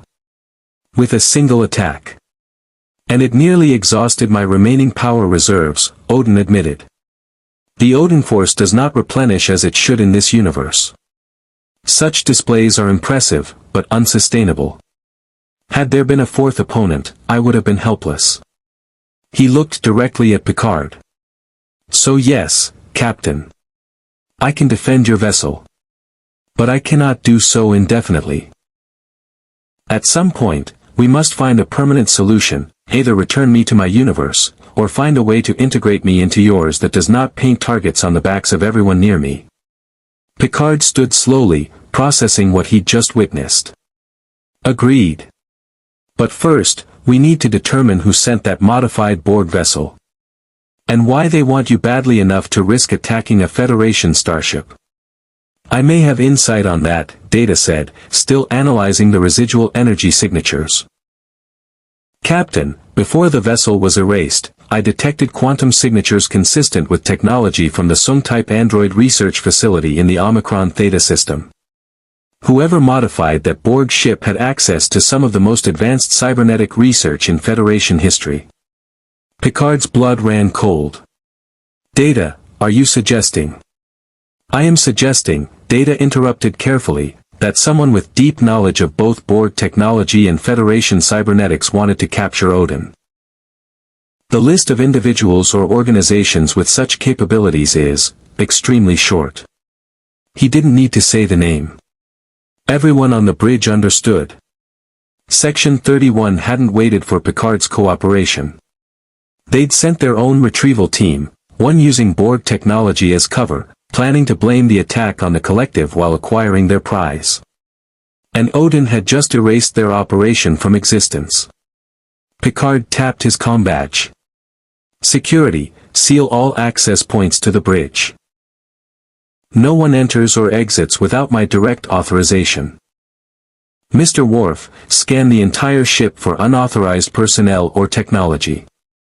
Counselor Troy, I want psychological evaluations of all senior staff.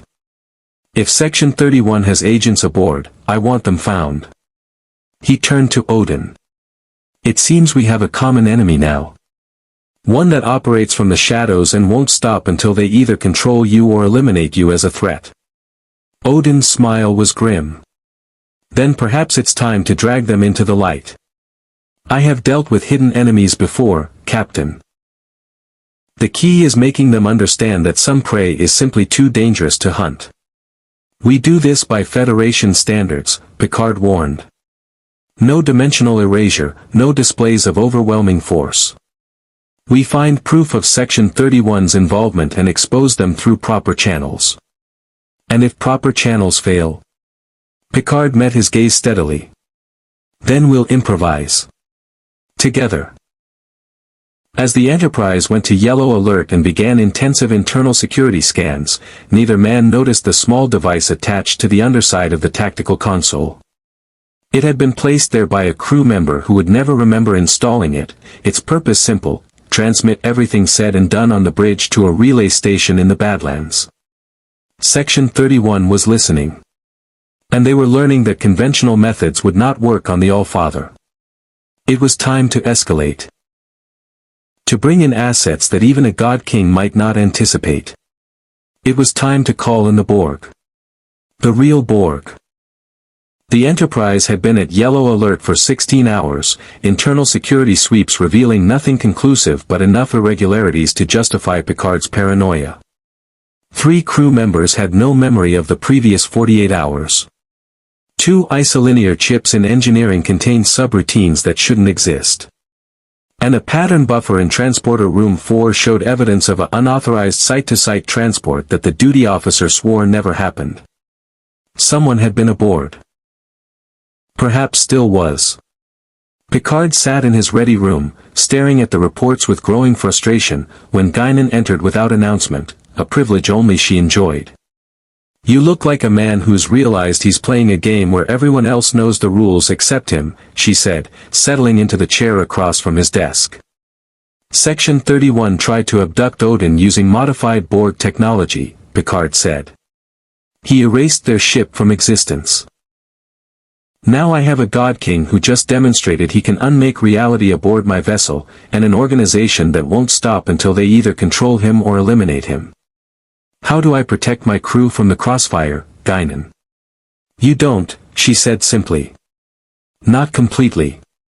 But you can try to control the battlefield. She poured herself a drink from his private stock, another privilege only she claimed. You know what's coming next, don't you? Section 31 will escalate. Possibly involve actual Borg instead of modified ships. Or Romulan assassins. Or temporal agents. They have resources I can't even imagine. And Odin? Picard hesitated.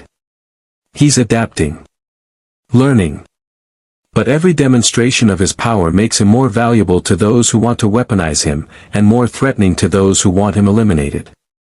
I'm beginning to wonder if Q brought him here specifically to force this crisis. Q always has multiple motives, Guinan said. But consider this. What if Q brought Odin here not to test the Federation, but to test Odin himself?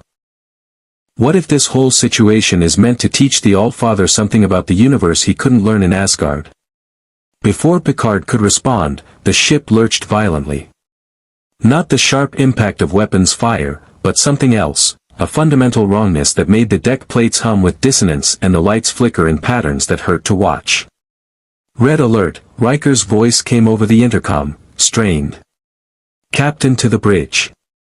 We have a situation. Picard and Guinan rushed to the bridge to find the crew staring at the view screen in stunned horror. The stars were wrong. Not the normal starfield they'd been traveling through, but something twisted. Space itself seemed to fold back on itself like a Mobius strip made manifest. And in the center of that impossible geometry floated a cube. A Borg cube.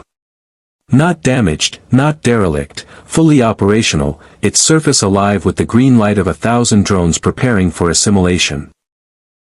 Report, Picard ordered, his voice steady despite the ice forming in his gut.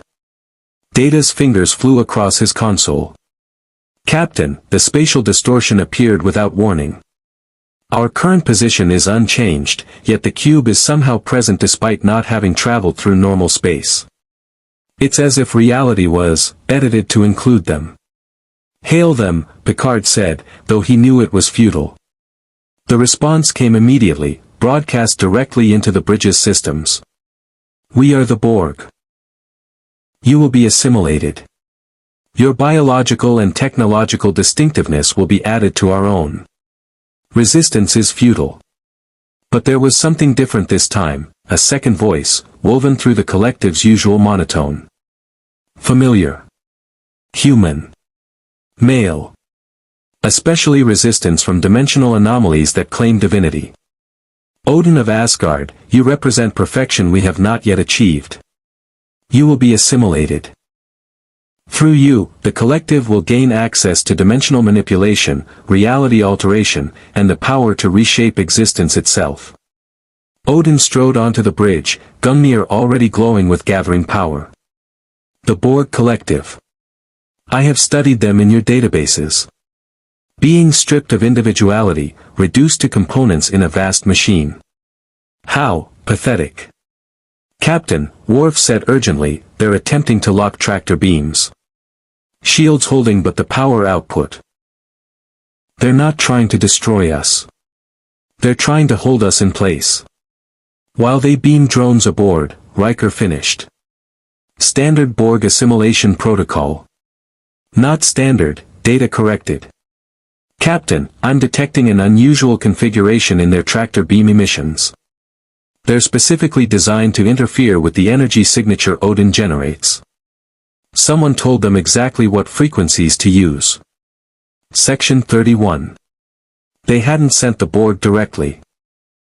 That would be too obvious, too traceable. But they'd fed the collective information about Odin, knowing that the Borg's relentless pursuit of perfection would do Section 31's work for them. Captain Picard, the human voice within the collective spoke again. You cannot protect him. The collective's resources are infinite. We will assimilate the All-Father. We will gain his power. And we will use it to bring perfection to the galaxy, ending the chaos of individuality forever. You should thank us. We're solving your problem. Picard's hands clenched.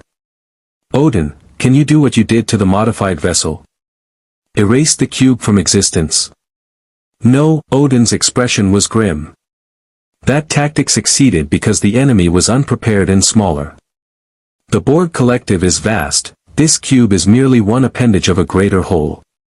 Even if I erased it, 10 more would come. And each erasure drains power I cannot easily replenish. Then what do you suggest? Odin studied the cube, his tactical mind, honed through 3,000 years of warfare, analyzing the situation. The Borg are a hive mind. Cut off the drones from the collective, and they become less. Your databases mention this. Individuals who were rescued from assimilation, their personalities restored when the connection was severed. 7 of 9, Picard said quietly. She was Borg. We helped her reclaim her humanity. But that was one drone, not an entire cube. What if, Odin said slowly, we could sever not one drone, but all of them? Break the collective's connection to this cube, force it to retreat while you deal with drones who suddenly remember they were once individuals. Data's console beeped. Theoretically possible, but would require a massive electromagnetic pulse targeted specifically at the frequencies the Borg use for their neural link. We don't have that capability. But I do, Odin said. The Odinforce can be channeled into electromagnetic manifestations. I would need time, however. And direct contact with the cube itself. Absolutely not, Picard said. The moment you're within their shields, they'll inject you with nanoprobes. You'll be assimilated before you can act. Odin's smile was sharp and predatory. Captain, I have resisted mind control from beings older and more powerful than your Borg. I survived hanging from the world tree for 9 days and nights, my own spear piercing my side, to gain knowledge of the runes. I endured the betrayal of my own son. Do you truly think microscopic machines could override the will of the All-Father? The Borg have assimilated species with natural immunity to disease, telepathic powers, technology millennia ahead of the Federation, Picard warned. They adapt. They overcome. They always find a way. Then I will show them what happens when they attempt to assimilate a god. Odin turned to face him directly. Captain, I understand your concern. But consider the alternative. If we do nothing, they beam drones aboard, assimilate your crew, and eventually breach whatever defenses you erect. If we destroy this cube, more will come. The only solution is to make the Borg understand that I am not prey to be hunted, I am a threat too dangerous to engage. Counselor Troy stepped forward. Captain, I'm sensing determination from Odin. But also something else. He's not doing this just to survive. He's doing this to protect us. Odin didn't deny it. You have shown me hospitality despite my frustrations with your principles. You have defended me against those who would cage or dissect me. You have treated me not as a weapon or a threat, but as a person displaced and seeking purpose. That earns loyalty, Captain Picard. Even from gods. The bridge fell silent. Picard looked at his crew, Riker's tactical mind already running scenarios, Worf's warrior instincts recognizing the value of Odin's offer, Data calculating probabilities with android precision, Troy sensing the emotional currents that logic alone couldn't capture. "Very well," Picard said finally. "But we do this carefully. Mr. Data, work with Odin to calculate the exact frequencies needed to disrupt the collective's neural link. Mr. Worf, prepare a shuttle. We'll get him close enough to the cube to act, but maintain transporter lock the entire time. At the first sign he's being assimilated, we pull him out." "Agreed," Odin said. "Though I suspect your transporter lock may be the least of concerns once I'm inside their range." 30 minutes later, a Type 6 shuttle departed the Enterprise's main bay, piloted remotely from the bridge. Inside, Odin sat alone, Gungnir across his knees, channeling the Odinforce into the specific electromagnetic frequencies Data had calculated would disrupt Borg neural pathways. The cube's tractor beams locked onto the shuttle immediately. Borg drones began materializing inside, 3, then 5, then 7, their mechanical voices announcing with cold precision, "You will be assimilated. Resistance is futile." Odin stood, and the shuttle's interior exploded with golden light. On the Enterprise bridge, Data's sensors went wild. "Captain, the energy output, it's exceeding anything I've previously recorded. He's channeling power equivalent to a full warp core breach, but maintaining it in controlled bursts." The view screen showed what happened next. The Borg drones in the shuttle simply stopped. Not destroyed, not damaged, frozen mid-step as the Odinforce severed their connection to the collective. Their mechanical augmentations went dark. Their voices ceased mid-syllable. And then, slowly, they collapsed, their bodies convulsing as 3,000 years of divine power ripped through their neural pathways and restored something the Borg had stripped away. Individuality. "By the prophets," Riker whispered. "He's de-assimilating them. Right there in the shuttle." But Odin wasn't finished. The shuttle's shields had already failed under the cube's assault. Borg drones were beaming directly into the small craft by the dozens, attempting to overwhelm through sheer numbers. They beamed into a maelstrom. Odin had become a living weapon, Gungnir spinning in patterns that left afterimages in the air. Each strike didn't kill, it liberated. Drones fell away from the collective like scales falling from a serpent, their mechanical components failing as the electromagnetic pulse targeted their specific neural frequencies. "He's winning," Worf said with something approaching reverence. "One warrior against the Borg collective, and he's winning." Then the situation changed. The human voice from before spoke directly through the shuttle's communications system, bypassing normal channels. Impressive. But ultimately futile. "You cannot liberate all of us, All-Father. For every drone you free, 100 more wait. We are infinite. You are singular. Simple mathematics." The cube stopped sending drones. Instead, it did something far more dangerous. It adapted. The tractor beam shifted frequencies, no longer attempting to hold the shuttle but to disrupt the very energy Odin was channeling. Data's sensors showed the result immediately. The Odinforce, which had been flowing freely, suddenly struggled against interference the Borg had designed in real time. "They're learning," Data said, his voice carrying a rare edge of concern. "They're analyzing his power signature and developing countermeasures. In approximately 47 seconds, they will have completely neutralized his ability to generate the electromagnetic pulse." Odin must have sensed it too. Through the view screen, they saw him plant Gungnir into the shuttle deck and begin channeling power not outward, but inward, into himself. "What's he doing?" Picard demanded. "Unknown, Captain. The energy readings are. Captain, he's exceeding safe biological limits. If he continues." The shuttle exploded. Not from the Borg, not from weapons fire, but from the sheer force of Odinforce being channeled through a mortal vessel beyond its normal capacity. The craft disintegrated into fragments, and at its center, wreathed in golden fire, Odin floated in hard vacuum. His armor had burned away. His flesh showed through, aged, scarred, mortal despite the power that blazed around him. But he was smiling. And in his hand, Gungnir had transformed from a spear into something else entirely. A staff of pure energy, twice its normal length, inscribed with runes that seemed to write themselves in the fabric of space. "He's going for the cube," Riker said. "He's actually going to board a Borg cube alone." Odin didn't board. He struck. The staff connected with the cube's surface, and for a moment, nothing happened.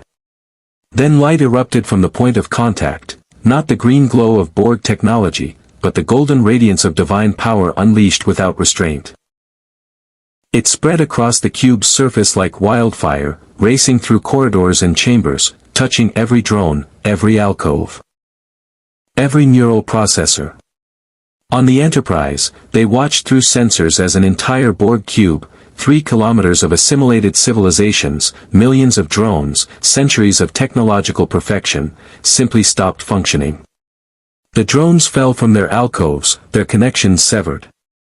The ship's systems went dark. The green light died, replaced by emergency lighting that the Borg had never needed before because the collective never slept, never failed, never stopped. Until now.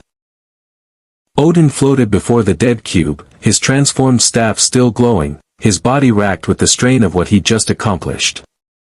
His voice, when it came through the communications channel, was weak but triumphant. "Tell your collective this, Borg, I am Odin All-Father. I have toppled empires and broken gods. I have survived the ending of worlds and the beginning of new ones. And I will not be assimilated. I will not be contained. I will not be anyone's weapon or anyone's prey." The staff's glow faded. Gungnir returned to its normal form. And Odin, having expended nearly all his remaining power, began to drift in the void. "Transporter room, emergency beam out," Picard commanded. "Get him aboard now." The familiar shimmer of a transporter beam caught Odin just as his eyes closed. He materialized in sickbay moments later, unconscious but alive, Dr. Crusher already rushing to stabilize readings that her medical scanners couldn't properly interpret. On the view screen, the Borg cube hung silent and dark, a monument to what happens when an unstoppable force meets an immovable object, and the object refuses to move. "Captain," Data said quietly, "I'm detecting massive subspace distortions. Multiple Borg signatures approaching at high warp. The collective is responding to the loss of this cube." "How many?" Picard asked, though he wasn't sure he wanted to know the answer. 15 cubes, Captain. ETA, 12 hours. Picard closed his eyes. Odin had won the battle but at tremendous cost, his power depleted, his body pushed beyond mortal limits, and the entire Borg collective now aware that something in this sector could resist assimilation. Section 31 had gotten exactly what they wanted, undeniable proof that Odin was too dangerous to leave free. The Romulans and Cardassians would use this as justification for military action. The Klingon might see it as validation of their honor-based approach to conflict. And Q, wherever he was watching from, was probably laughing at how perfectly his cosmic game was unfolding. "All hands, red alert," Picard ordered. "Set course for Starbase 234, maximum warp. Send distress signals to all Federation vessels in range. And someone wake Admiral Nechayev. She needs to know that her worst-case scenarios just became reality." As the Enterprise jumped to warp, racing towards safety it might not reach before 15 Borg cubes arrived, Picard went to sickbay.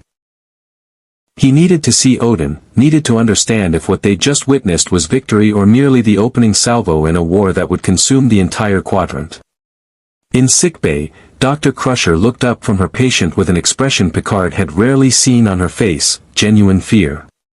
"Jean-Luc," she said quietly, "he's dying.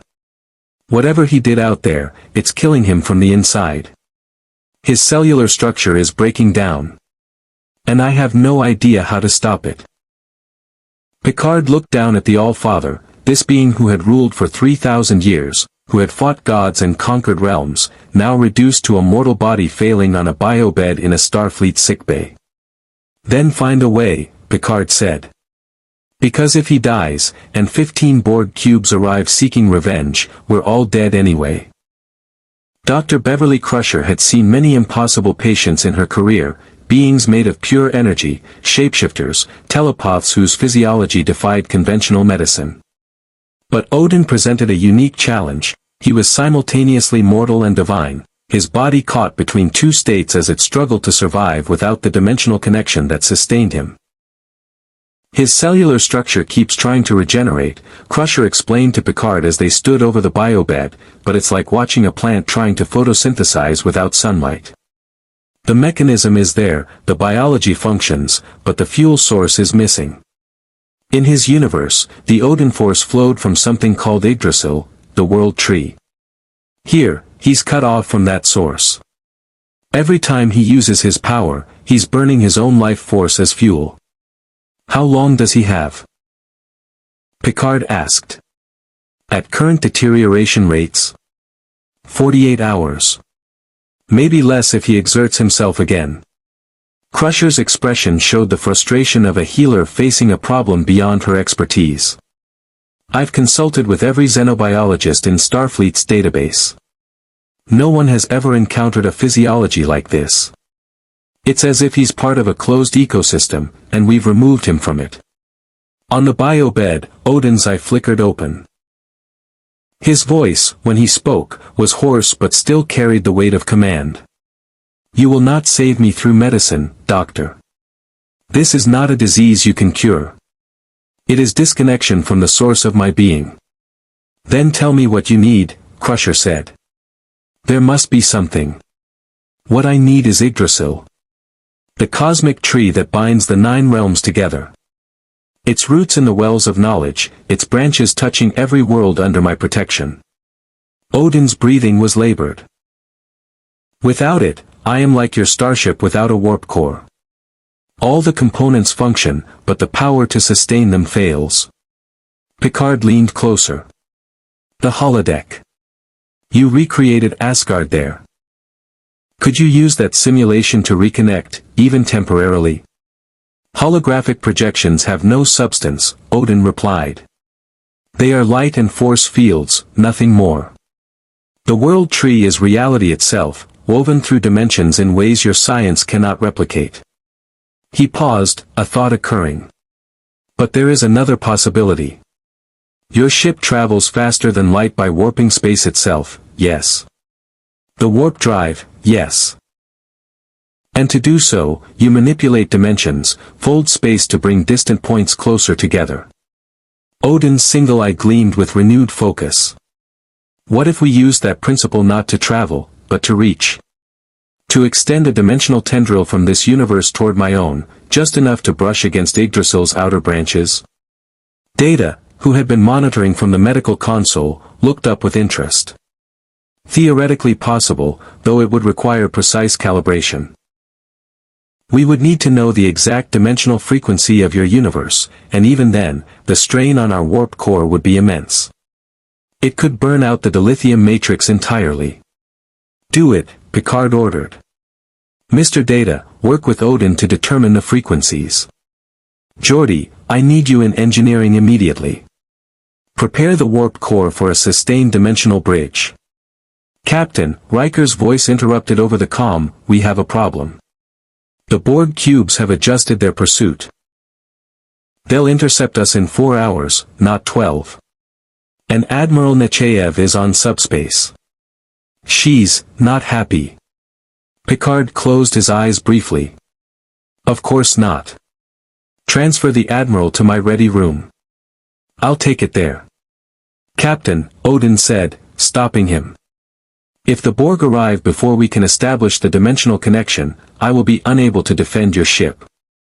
My power is nearly depleted. You should abandon me. Leave me in a shuttle and make best speed to Federation space. That's not an option. It is the logical option. One life versus 1,500 crew members. Odin's voice carried no self-pity, only the cold calculus of a leader who had made such choices countless times. I have lived 3,000 years, Captain. I have ruled, fought, loved, and lost. If my death purchases safety for your people, it is a worthy trade. Picard met his gaze steadily. You told me once that I own the consequences of protecting you. That if anyone dies because of my choices, their blood is on my hands. You were right. But the corollary is also true.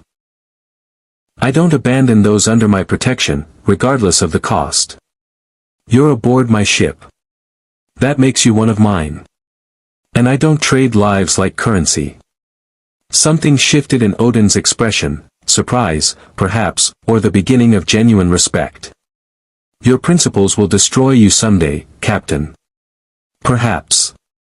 But they're all I have to stand between civilization and chaos. Picard turned to leave. Stay alive, Odin. We're not finished yet. In his ready room, Admiral Nechayev's face filled the viewscreen with barely contained fury. Captain Picard, you have started a war. 15 Borg cubes are converging on your position. The collective is broadcasting on all frequencies that they seek the dimensional anomaly aboard your vessel. Do you understand what you've done? I understand that Section 31 fed information about Odin to the Borg, hoping they would solve a problem that your organization created, Picard said coldly. I understand that Odin defended my ship against an assimilation attempt. And I understand that if we give him to the Borg now, we validate the principle that the Federation abandons people when protecting them becomes inconvenient. This isn't about principles, it's about survival. If the Borg assimilate Odin's abilities, dimensional manipulation, reality alteration, they'll be unstoppable. Every civilization in the galaxy will face extinction. Then help me save him, Picard said. We're attempting to establish a dimensional connection to his home universe. If it works, he can recharge his power and we can find a permanent solution. If it doesn't, you've wasted time and resources we don't have. Nechayev's expression hardened. Captain, I'm authorizing you to use any means necessary to resolve this situation. Including sacrificing Odin if it means preventing Borg acquisition of his abilities. That's an order. With respect, Admiral, I don't take orders from Section 31. This isn't Section 31, this is Starfleet Command. And if you disobey a direct order, then court-martial me after we survive, Picard interrupted. But I will not murder a guest aboard my ship to appease an organization that created this problem in the first place. Picard out. He closed the channel before she could respond, knowing he'd just ended his career if they survived the next few hours. But some principles were worth career suicide. Captain to engineering. Mr. LaForge, what's our status? Geordi's voice came back strained. We're ready to attempt the dimensional bridge, but Captain, I have to warn you, this could tear the ship apart. We're talking about forcing a warp field to reach into another dimension while maintaining structural integrity. The stress on the space frame alone. Understood. Proceed when ready. In sickbay, Odin had been moved to a specialized chamber where force fields could contain the energy fluctuations his body was generating as it deteriorated. Data stood at a console covered in calculations that would take a human mathematician years to verify. We have determined the approximate frequency, Data reported. However, the margin of error is significant. If we miss by even 0.003%, we could open a rift into hostile dimensional space, trigger a subspace cascade, or simply accomplish nothing while burning out our warp core. Then we'll trust in luck, Odin said weakly. Or fate. Or whatever force governs this strange universe I find myself in. The ship shuddered as engineering engaged the modified warp field.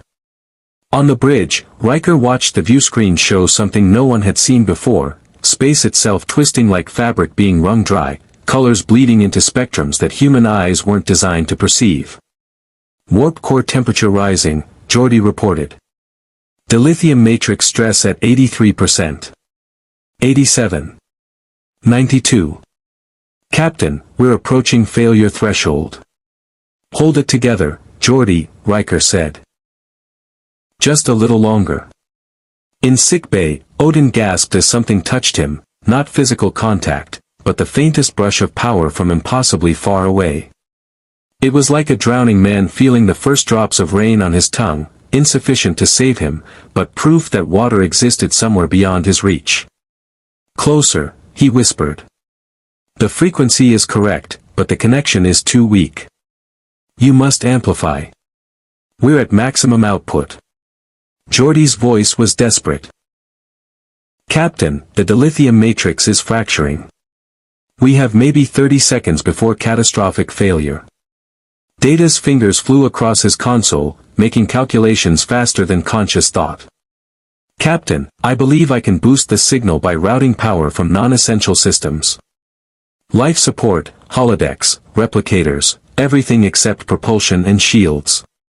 Do it, Riker ordered. The Enterprise went dark. Emergency lighting activated throughout the ship as power diverted to the dimensional bridge.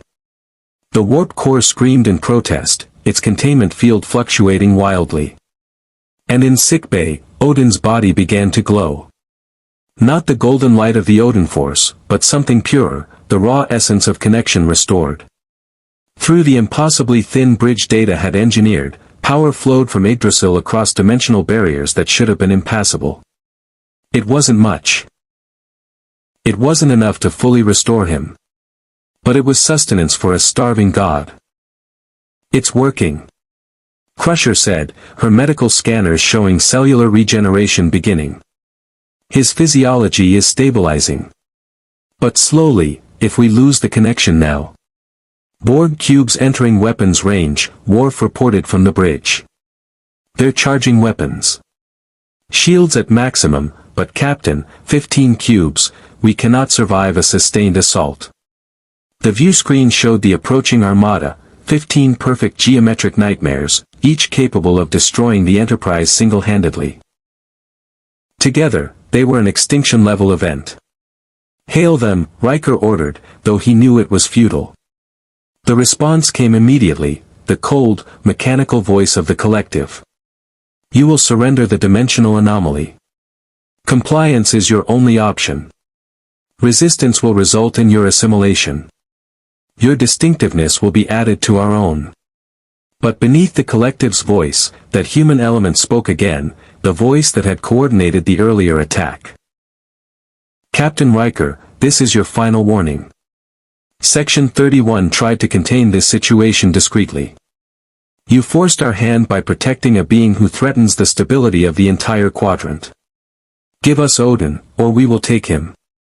And everyone aboard your ship will become Borg in the process. Riker's blood ran cold. You're not Borg. You're Federation. You're using the collective as a weapon. We're using every available resource to protect the Federation from existential threats. Odin is such a threat. His continued freedom endangers billions. One ship, one crew, is an acceptable loss to ensure galactic security. In sickbay, Odin heard the exchange. Despite his weakened state, despite the dimensional bridge barely sustaining him, he forced himself to sit up. Captain Riker. Break the connection. What? No. You'll die. I will recover eventually. But your crew will be assimilated now. Odin's voice carried the authority of 3,000 years of command. End the dimensional bridge. Divert all power to shields and weapons. And prepare to witness what a god can do with even the smallest reserve of power. You said you were depleted, Data objected. Any significant exertion will kill you. Then I will die defending those who showed me honor, Odin replied simply. There are worse fates. Now break the connection before those cubes open fire. Riker looked at the tactical display. 15 cubes surrounding them, weapons charged, the Enterprise caught in a trap with no escape. He thought of Picard's principles, of the choice between certain death and possible survival through sacrifice. And he made the only decision he could live with. Data, maintain the dimensional bridge. All power to it. If those Borg want to fight, they'll have to tear through the Enterprise to get to Odin. And we'll make them work for every meter. Sir, Worf said quietly, that is suicide. Maybe. But it's suicide with honor. Engage evasive maneuvers. Target the closest cube shield generators. And send a message to Starfleet Command, Enterprise engaged with Borg. Protecting dimensional refugee. If we don't survive, make sure they know why. The Borg opened fire. 15 cubes unleashed cutting beams simultaneously, a coordinated assault designed to overwhelm shields and slice through the Enterprise's hull like tissue paper. The ship lurched violently as Geordi diverted every available joule to shields, buying seconds that might mean nothing against such overwhelming force. Shields down to 40%. Worf reported. 31%. 23. In sickbay, Odin felt the ship dying around him. Felt the dimensional bridge sustaining him while the crew sacrificed themselves to maintain it. And he made a decision that 3,000 years of ruling had prepared him for. With the fragment of power he'd managed to draw from Yggdrasil, he reached out, not with weapons, not with force, but with understanding. He touched the Borg collective's vast consciousness, that ocean of assimilated minds all thinking as one. And he showed them something they had never experienced, a memory of choice. Not his choice. Not Picard's or Riker's or anyone aboard the Enterprise. But the choice of every single drone in those 15 cubes, the moment before they were assimilated, when they were still individuals, still people with names and dreams and lives that mattered. The Borg collective, which processed information faster than thought, suddenly found itself flooded with 3 million individual memories simultaneously. 3 million voices screaming in unison, I don't want this. I didn't choose this. I want to be me again. The effect was instantaneous and catastrophic. 15 cubes stopped mid-assault, their coordination shattered as the collective's hive mind struggled to process the impossible, doubt. Individual desire.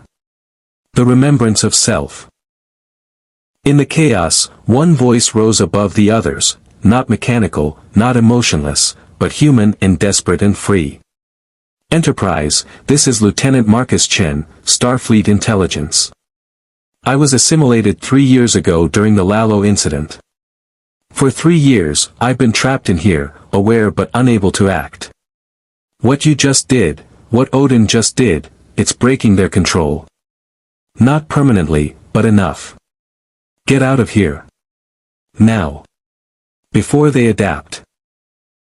The cubes began to retreat, their movements erratic as the collective fought to reassert control over drones suddenly remembering what it meant to be individuals.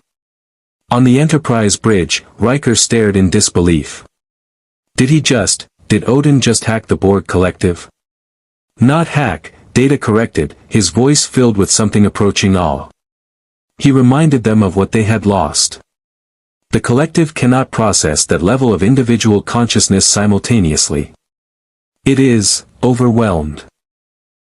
In sickbay, Odin collapsed back onto the biobed, the last of his borrowed power exhausted.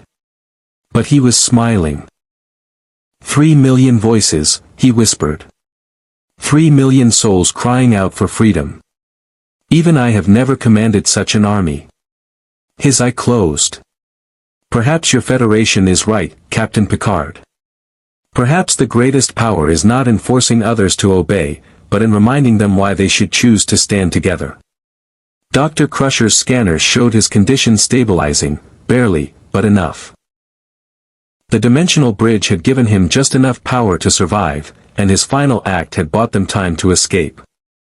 All hands, maximum warp, Riker ordered. Get us to Starbase 234 before the Borg recover. As the Enterprise jumped to warp, leaving 15 confused Borg cubes behind, no one noticed the small temporal distortion that appeared briefly on the bridge. Just a shimmer in reality, barely detectable. Q had been watching. And he was smiling. The test was progressing perfectly. Starbase 234 materialized on the view screen like a fortress in the void, a massive spacedock-class facility bristling with defensive platforms, patrol ships, and enough firepower to hold off a small fleet. The Enterprise limped toward it on auxiliary power, her warp core offline, shields barely functional, and half her systems operating on emergency backups. But she had survived. Against 15 Borg cubes, against Section 31's machinations, against impossible odds, she had survived. Admiral Nechayev was waiting in the docking bay, flanked by a security detail that made Worf's tactical instincts scream warnings.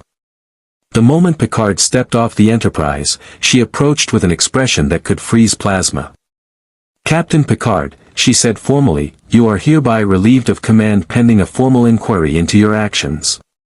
Commander Riker will assume temporary command of the Enterprise." "On what grounds, Admiral?"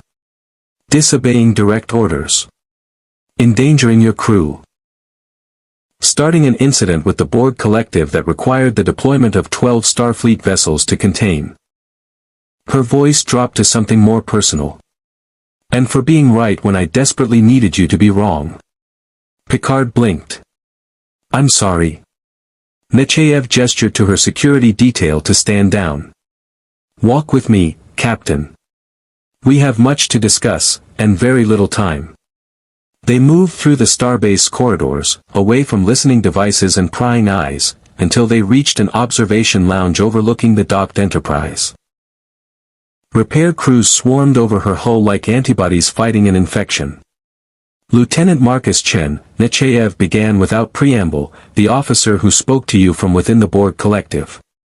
We've been monitoring Borg communications since the incident. What Odin did, that mass reminder of individuality, it's spreading.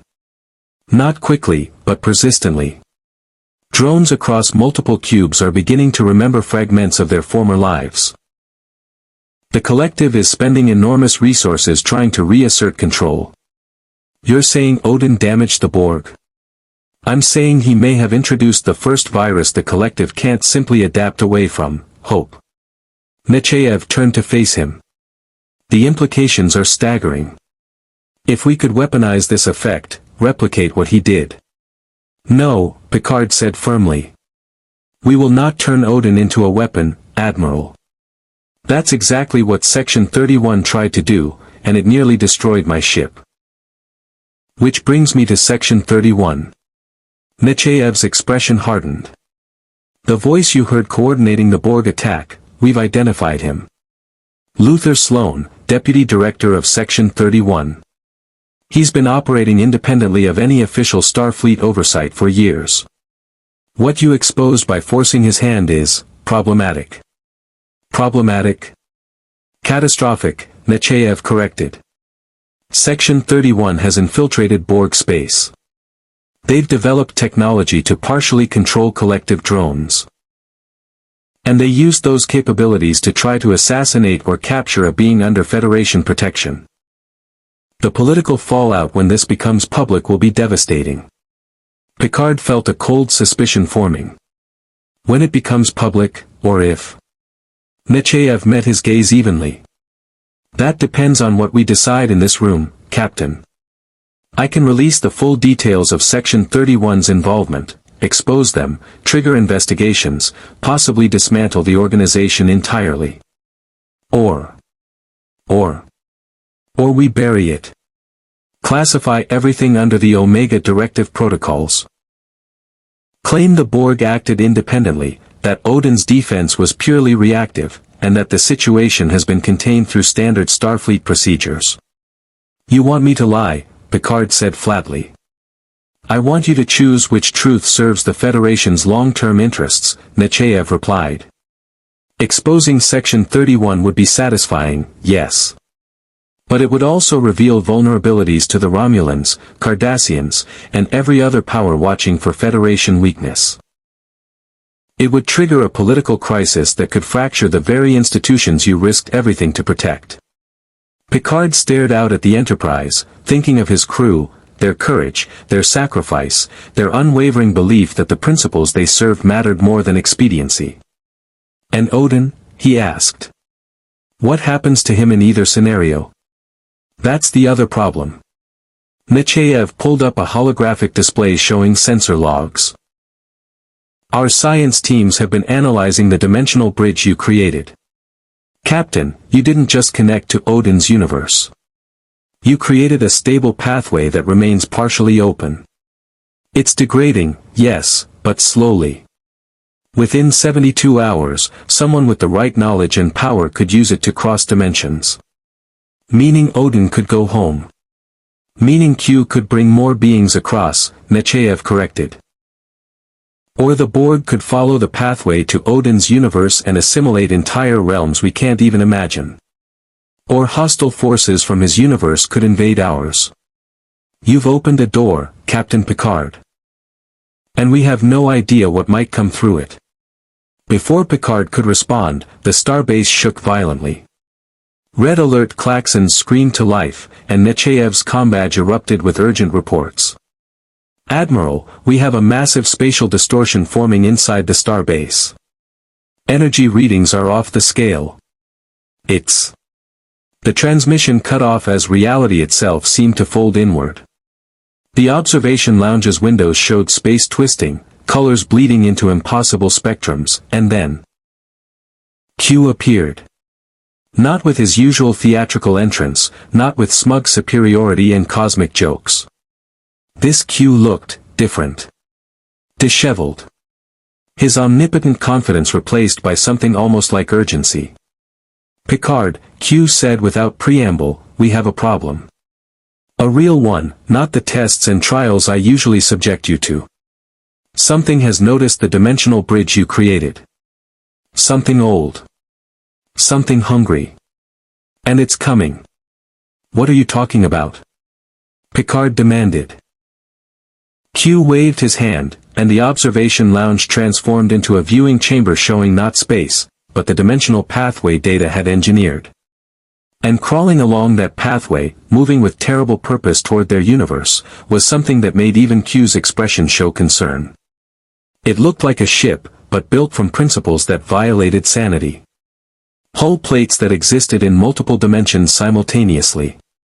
Engines that burned with fires that shouldn't exist in normal space. And emanating from it, a presence that felt like hunger given physical form. The null, Q said quietly. Reality parasites from the spaces between dimensions. They feed on existence itself, matter, energy, consciousness, all of it. They've been trapped in the dimensional void for eons, but your little bridge provided them a pathway into our reality. Congratulations, Picard. You've just invited extinction to dinner. Nechayev's face had gone pale. How do we stop it? You don't, Q said simply. Your weapons, your technology, your entire civilization, it's like trying to stop a tsunami with a paper fan. The null will consume your universe, digest it, and move on to the next. Unless... He turned to look at something behind them. Picard spun to see Odin standing in the doorway, supported by Dr. Crusher but standing nonetheless. The All-Father looked like death warmed over, gaunt, weakened, barely able to remain upright. But his single eye blazed with determination. Unless a god fights a monster, Odin finished. That is why you brought me here, isn't it, Q? Not to test the Federation's principles. Not to create conflict with the Borg. But to have a weapon in place when the real threat arrived. Q's smile was tired and oddly genuine. I brought you here because in 3,000 years of ruling, Odin All-Father, you've never faced anything like the null. And I was curious whether your warrior's wisdom would choose survival or sacrifice when the moment came. More games, Picard said angrily. You've endangered 2 universes for another of your cosmic experiments. I've endangered nothing, Q interrupted. The null were coming anyway. They've been probing dimensional barriers for millennia, seeking weak points. Your dimensional bridge didn't create the problem, Picard, it merely accelerated a timeline that was already in motion. The question is what you do about it. Odin pushed away from Crusher, standing on his own despite his body's protests. The dimensional bridge is still open. Barely, Nechayev said. 72 hours before it collapses completely. Then I have enough time. Odin turned to Picard. Captain, I require your ship's deflector dish, your engineering crew's expertise, and every reserve of power you can divert from non-essential systems. For what purpose? To turn your ship into a dimensional anchor, Odin explained. The null cannot be destroyed, they exist partially outside reality, making them immune to conventional weapons. But they can be trapped. If I channel the last of my power through your deflector array while someone collapses the dimensional bridge from the other side, the null ship will be caught between realities. Frozen in the void, unable to advance or retreat. Someone would have to cross the bridge into your universe, Data said, appearing in the doorway with Geordi. And collapse it from that side while you maintain the anchor here. The energy discharge from a collapsing dimensional bridge would be lethal to anyone in proximity. A suicide mission, Riker added grimly. Not for me, Q said. I'm omnipotent, remember? I can survive the collapse, seal the bridge from Odin's side, and return through conventional dimensional pathways. It's inconvenient, but manageable. Picard studied Q's expression, looking for the trick, the hidden agenda, the cosmic joke that would make all of this another test. But he saw only genuine concern. Perhaps the first time in their acquaintance that Q had shown authentic emotion. Why? Picard asked. Why help us? Why not simply make the null disappear with a snap of your fingers? Because even the Q continuum has limits, Q admitted. The null exist in spaces we cannot easily reach. And if they establish a foothold in this reality, they will spread. Eventually, even we would be consumed. So yes, Picard, I'm helping you.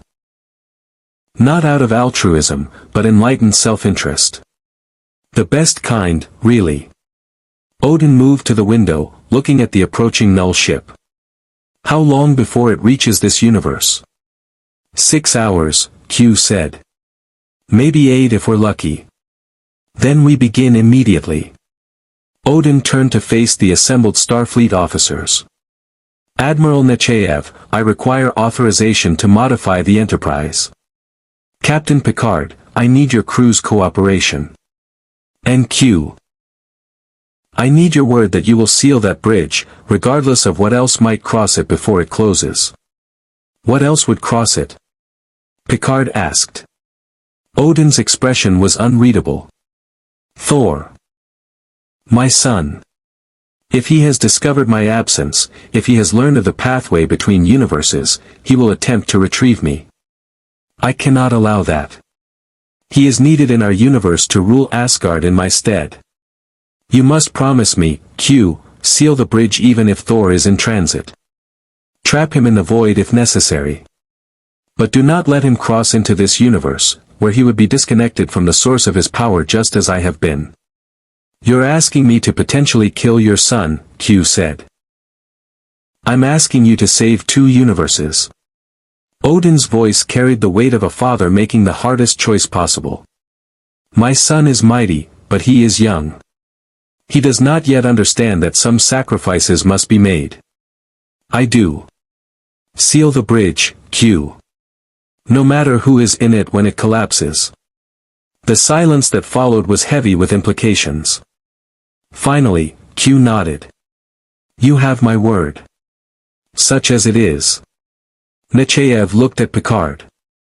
Captain, the Enterprise is barely functional. Her warp core is offline. Her shields are damaged.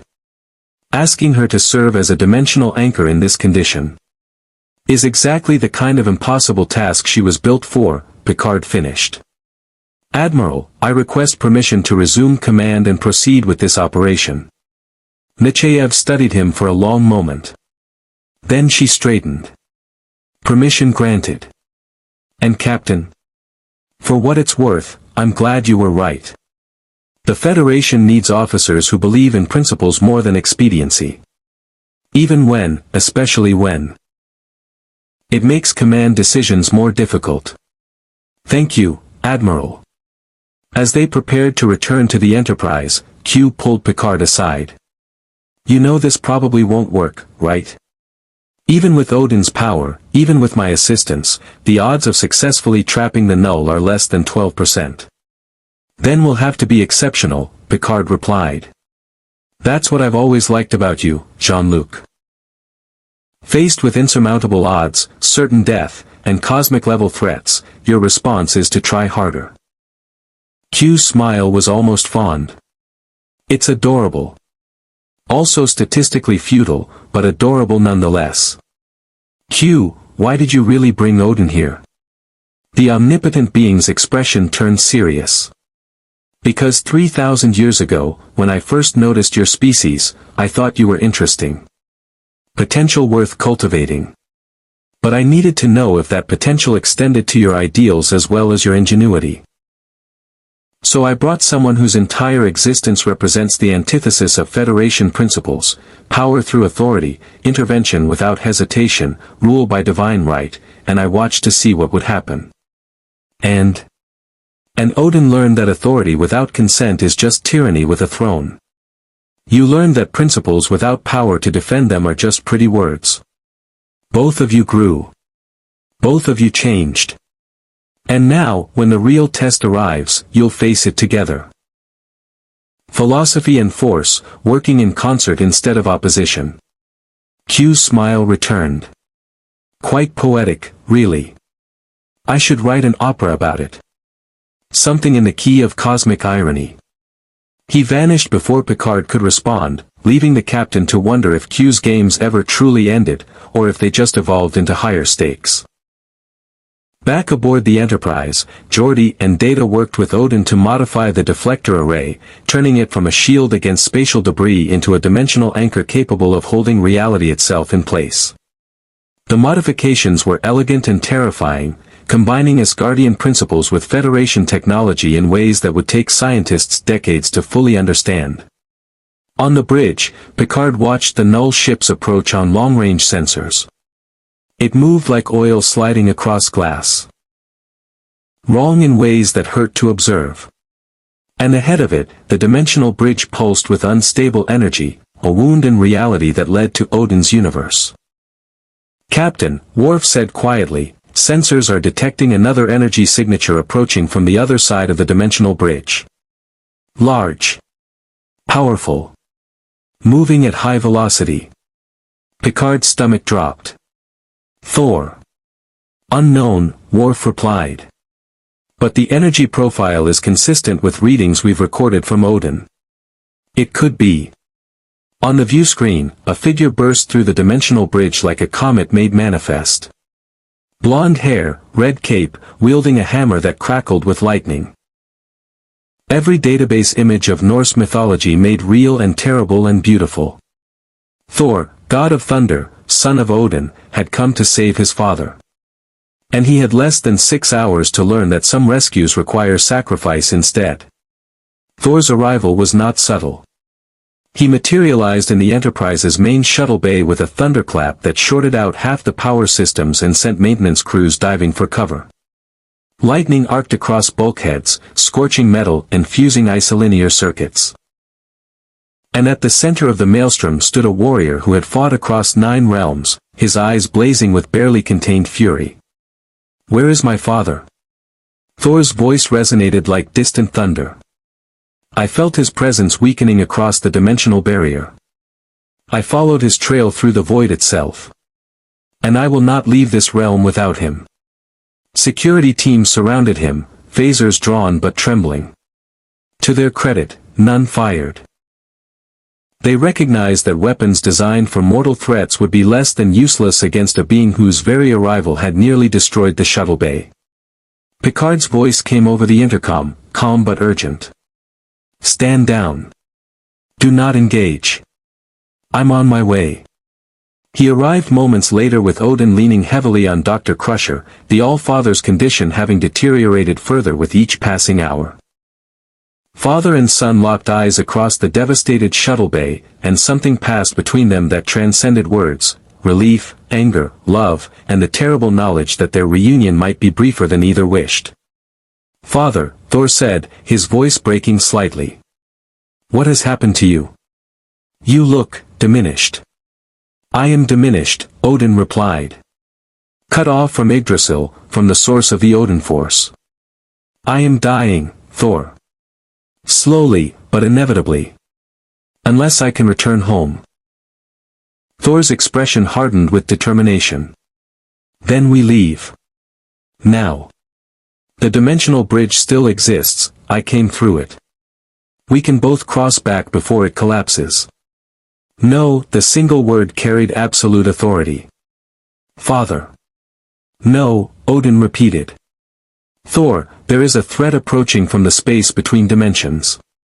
The null, reality parasites that will consume this universe and ours if not stopped. The only way to trap them is to collapse the bridge while I anchor it from this side. If I cross back with you, both universes fall." Thor stared at his father, comprehension dawning alongside horror. "You're staying here to die. While I return home alone." "I'm staying here to ensure you have a home to return to," Odin corrected. "And a universe worth ruling. That is what kings do, my son. We make the sacrifices others cannot." "Then I'll stay too," Thor said immediately. "We'll fight this null together, as we've fought countless enemies before. Father and son, side by side. And watch you weaken and die just as I have." Odin's voice sharpened. "Thor, you are connected to Mjolnir, and through it to the storm magic of our realm. Here, in this universe, that connection will fade. You will become mortal, powerless, vulnerable. I will not watch you sacrifice yourself for sentiment when Asgard needs you whole and strong." Data's voice interrupted over the calm. "Captain, the null vessel has accelerated. New ETA, 4 hours. And the dimensional bridge is destabilizing faster than projected. It will collapse in 3 hours regardless of our intervention." Picard looked between father and son, seeing the same conflict played out that he'd witnessed countless times in his own career: duty versus personal desire, sacrifice versus survival, the weight of command crushing those who bore it. "There may be another option," Picard said carefully. "Data, could we stabilize Thor's connection to his power source the same way we sustained Odin? Create a permanent dimensional bridge for him while closing the main pathway?" "Theoretically possible," Data replied, "but it would require vast amounts of sustained power. The Enterprise cannot provide it long-term. Within months, our systems would fail trying to maintain such a connection." "Then we find another power source," Thor said. "A star. A black hole. Anything that could sustain the bridge indefinitely." Odin shook his head. "And create a permanent weakness between our universes? A pathway that other beings like the null, or worse, could exploit? No, Thor. Some doors must be closed, even when we wish desperately to keep them open." He moved forward, gripping his son's shoulder with what remained of his strength. "I have lived 3,000 years. I have ruled justly when I could, ruthlessly when I must. I have made terrible choices and borne their consequences. But in all those years, I have never regretted putting the safety of the realms above my own desires. Do not ask me to start now." Thor's eyes glistened with moisture that gods were not supposed to shed. "How do I rule without you?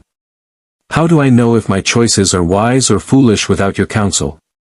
"The same way I learned," Odin said gently. "By making mistakes. By accepting consequences.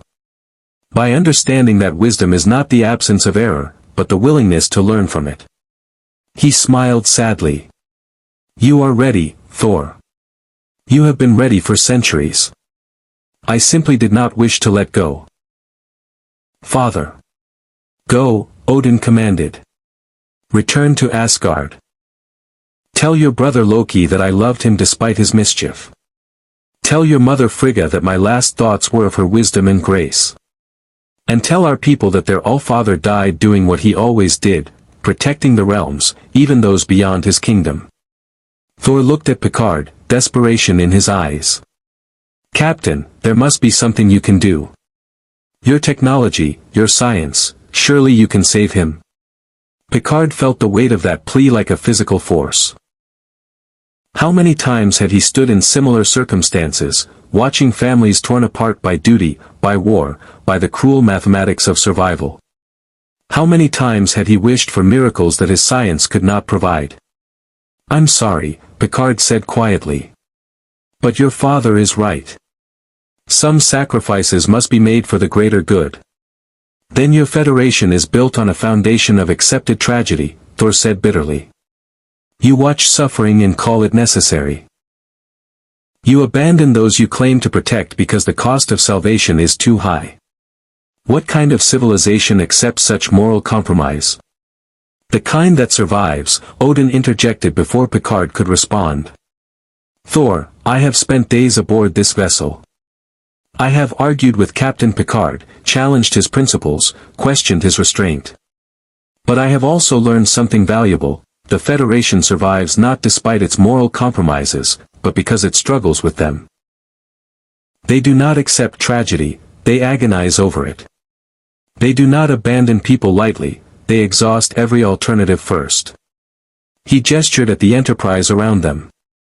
This ship, this crew, they risked everything to protect me. They faced the Borg collective, defied their own command structure, burned out their warp core trying to sustain my life.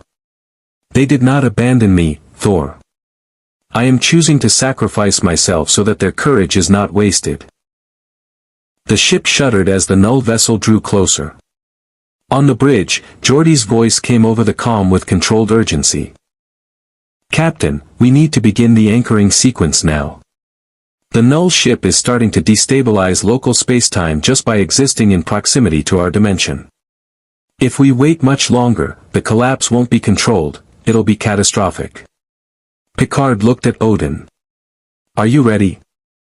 I have been ready to die since the day I took the throne, Odin replied. The question is whether you're ready to witness what comes next. They moved to the bridge, Odin, Thor, Picard, and the senior staff. The view screen showed the approaching nightmare, the null vessel, now close enough to see in terrible detail. Its hull writhed with geometries that violated Euclidean space. Parts of it existed in multiple dimensions simultaneously, flickering between states of matter that shouldn't coexist. And emanating from it, a hunger so profound that it made the ship's sensors scream warnings about conceptual hazards, threats to the very idea of existence itself. Deploying dimensional anchor, Geordi reported. Deflector array modified to Odin specifications. We're ready on your command, Captain. Odin moved to the center of the bridge, Gungnir in hand, his body already beginning to glow with the last reserves of Odinforce. Q, he called out to empty space. It's time. Cross the bridge. Seal it from the other side. And if my son attempts to follow you, trap him in the void until the danger has passed. Q appeared, his usual flippancy replaced by something approaching solemnity. I've lived a very long time, Odin All-Father. I've seen civilizations rise and fall, stars born and die, universes collapse into entropy. But I've rarely seen anyone face extinction with such dignity. He inclined his head, a gesture of respect from one immortal to another. It's been enlightening knowing you. The feeling, Odin said dryly, is not entirely mutual. But I acknowledge your assistance. Now go. Before I change my mind and decide to spend my final moments being insufferable. Q smiled, then vanished, not with his usual theatrical exit, but with a simple fade, as if he'd never been there at all. Thor gripped Mjolnir, lightning crackling around him. Father, I cannot. You can, Odin interrupted. And you will. Because you are my son, and you understand duty even when it breaks your heart. Now stand witness, Thor Odinson. Watch how a king dies. The dimensional anchor activated. The deflector array, modified beyond all Federation specifications, began channeling energy in patterns that made Data's sensors overflow with impossible readings. And through that array, Odin poured the last of his power, not attacking, not defending, but anchoring. Holding reality in place while Q worked from the other side. On the view screen, they watched the dimensional bridge begin to collapse. Not explosively, but systematically. Reality folding in on itself like paper being carefully creased. The null vessel, sensing the danger, accelerated toward their universe, trying to cross before the pathway sealed completely. It wasn't going to make it. But it was close. Terrifyingly close. Odin, Picard said quietly, it's breaking through. The collapse isn't fast enough. Then I accelerated, Odin replied, his voice strained. At the cost of what remains of my life. Captain Picard, it has been educational meeting you. Commander Riker, defend your captain well, he will need loyal officers for what comes next. Lieutenant Worf, tell the Klingon that the All-Father acknowledged their warrior spirit. Data, Counselor Troy, Dr. Crusher, Geordi, all of you. Remember that even gods can learn humility. He turned to Thor one final time. And you, my son. My greatest pride and deepest fear. Rule with wisdom. Love with abandon. And never forget that strength without compassion is just another form of tyranny. Thor's face was wet with tears now, the god of thunder reduced to a son watching his father die. I will not forget.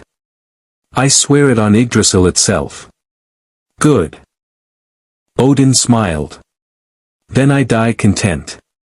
He thrust Gungnir into the deck with such force that it pierced through to the deck below, anchoring not just to the Enterprise but to the very fabric of space itself. Golden light exploded from him, not the controlled manifestation of power he'd shown before, but everything. Every last fragment of Odinforce, every reserve of divine energy, every piece of himself accumulated across 3,000 years of existence. The dimensional bridge collapsed catastrophically. The null vessel, caught mid-transit, found itself trapped in a space between spaces, frozen in a dimension that existed only because Odin's final act had created a prison from his own dissipating life force. The creature would remain there, trapped in temporal stasis, until the heat death of both universes. On the Enterprise bridge, Odin's body dimmed. The golden light faded. And the All-Father, King of Asgard, protector of the Nine Realms, wielder of the Odinforce, fell to his knees. Dr. Crusher rushed to him, her medical tricorder already screaming alerts. He's dying. Cellular collapse across all systems. I can't, there's nothing I can do. There is something, Q's voice said as he reappeared on the bridge. But it requires a choice. Everyone turned to stare at the omnipotent being. What choice? Picard demanded. Odin is dying because he's disconnected from his power source. But what if he didn't need that source? What if he could draw power from somewhere else? Q gestured, and a shimmering field enveloped Odin's collapsing form. I could sustain him. Make him part of the Q continuum itself. He would live, Jean-Luc. Immortal. Powerful. But also changed.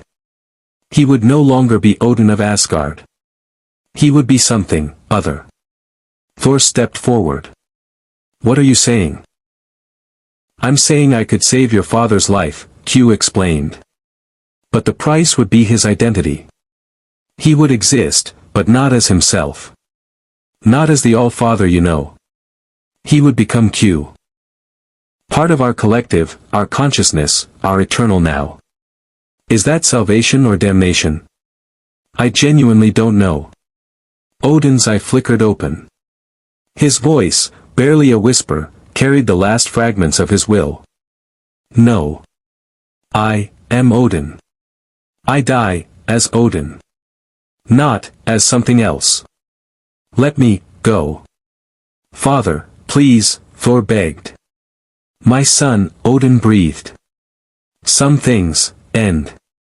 That is, the natural way. Even for gods. His hand found Thor's. Rule well. Love, much. And remember, that I was, proud. His eye closed. His breathing stopped. And the sensors that had struggled to classify his impossible physiology finally registered something they understood: 0 life signs. Odin, king of Asgard, was dead. The bridge fell silent. No one moved. No one spoke. Even Q seemed diminished by the moment, his omnipotence irrelevant in the face of mortality's final victory. Thor knelt beside his father's body, gripping Mjolnir so tightly that lightning arced across the bridge. "You say your Federation values sacrifice," he said, his voice barely controlled. "You say you honor those who give everything for others. Then hear this oath, Captain Picard: I will remember what my father did here. I will remember that mortals can teach gods humility. And when next your Federation faces threats beyond your power to counter, call for me. Send word across the dimensional barriers, and I will come. Not because I owe you a debt, but because my father believed you were worth dying for." He stood, lifting Odin's body with reverent care. "I return home now. And I will tell the 9 realms that their king fell in battle against impossible odds, defending strangers who became allies. That is how legends are born, Captain. Remember it." Q created a small, stable portal, not the massive dimensional bridge from before, but a precise pathway just large enough for Thor and his burden. "This will close behind you," Q said quietly. "Permanently. The next time we meet, it will be through more conventional means. If we meet at all." Thor nodded, carrying his father toward the portal. At the threshold, he paused and looked back. "Captain Picard. You challenged my father's beliefs. You forced him to question assumptions held for millennia. In doing so, you gave him something he had not experienced in centuries: growth. For that, I thank you." Then he was gone, the portal closing behind him with a finality that felt like the ending of an age. Q remained on the bridge, studying the crew with unusual thoughtfulness. "Well," he said eventually, "that was suitably dramatic. Tragic, but educational. I think we all learned something valuable today." "What did you learn, Q?" Picard asked tiredly. "That even omnipotence has limits," Q replied. "I could have saved him. I offered to save him. But some beings would rather die true to themselves than live as something else. It's irrational. Inefficient. Statistically absurd." He smiled sadly. "And perhaps the most human thing I've ever witnessed. Present company included." He vanished without another word, leaving the Enterprise crew to process what they'd witnessed. Admiral Nechayev's face appeared on the view screen, her expression a mixture of relief and exhaustion. "Captain Picard. Report. The null have been contained," Picard said. "The dimensional bridge is sealed. Odin is dead, Admiral. He sacrificed himself to save both universes." Nechayev was quiet for a long moment. "Then we'll honor that sacrifice. Full Starfleet memorial, Captain. And I'll personally ensure his name is recorded in the Federation archives as a defender of countless lives. It's the least we can do. Thank you, Admiral." The transmission ended. The bridge crew slowly dispersed to their duties, the weight of what they'd witnessed settling onto their shoulders like a physical burden. Picard remained in his chair, staring at the view screen where the dimensional bridge had been. Counselor Troy approached quietly, sitting in the chair beside him. "You're wondering if there was another way," she said softly. "I'm wondering if we failed him," Picard admitted. "If our inability to provide what he needed, a stable connection to his power source, a way home that didn't endanger 2 universes, made his death inevitable. Or you're wondering if he succeeded in teaching you something you didn't want to learn," Troy suggested. "That sometimes there are no good choices. Only necessary ones." Picard looked at her. For 3,000 years, Odin ruled through strength. Through power. Through the absolute certainty that he knew what was best for his realms. And in his final days, he learned that power without consent is just tyranny. That strength without wisdom is just violence. That even kings must sometimes bow to necessity. And what did you learn, Captain? That my principles, the Prime Directive, non-interference, peaceful resolution. They're luxuries afforded by the sacrifices of beings like Odin. He chose to die so that we could continue believing in our ideals. The least I can do is ensure those ideals remain worth the price he paid. The Enterprise set course for Earth, carrying her crew and the weight of lessons learned through sacrifice. Behind them, in the space between dimensions, a null vessel remained trapped in eternal stasis, a monument to what one being could accomplish when choosing purpose over survival. And in Asgard, across dimensional barriers that would never again be easily crossed, Thor sat upon his father's throne and wept. Not as a god. Not as a king. But as a son who had learned that even immortals eventually run out of time. The game Q had begun was over. The test had concluded.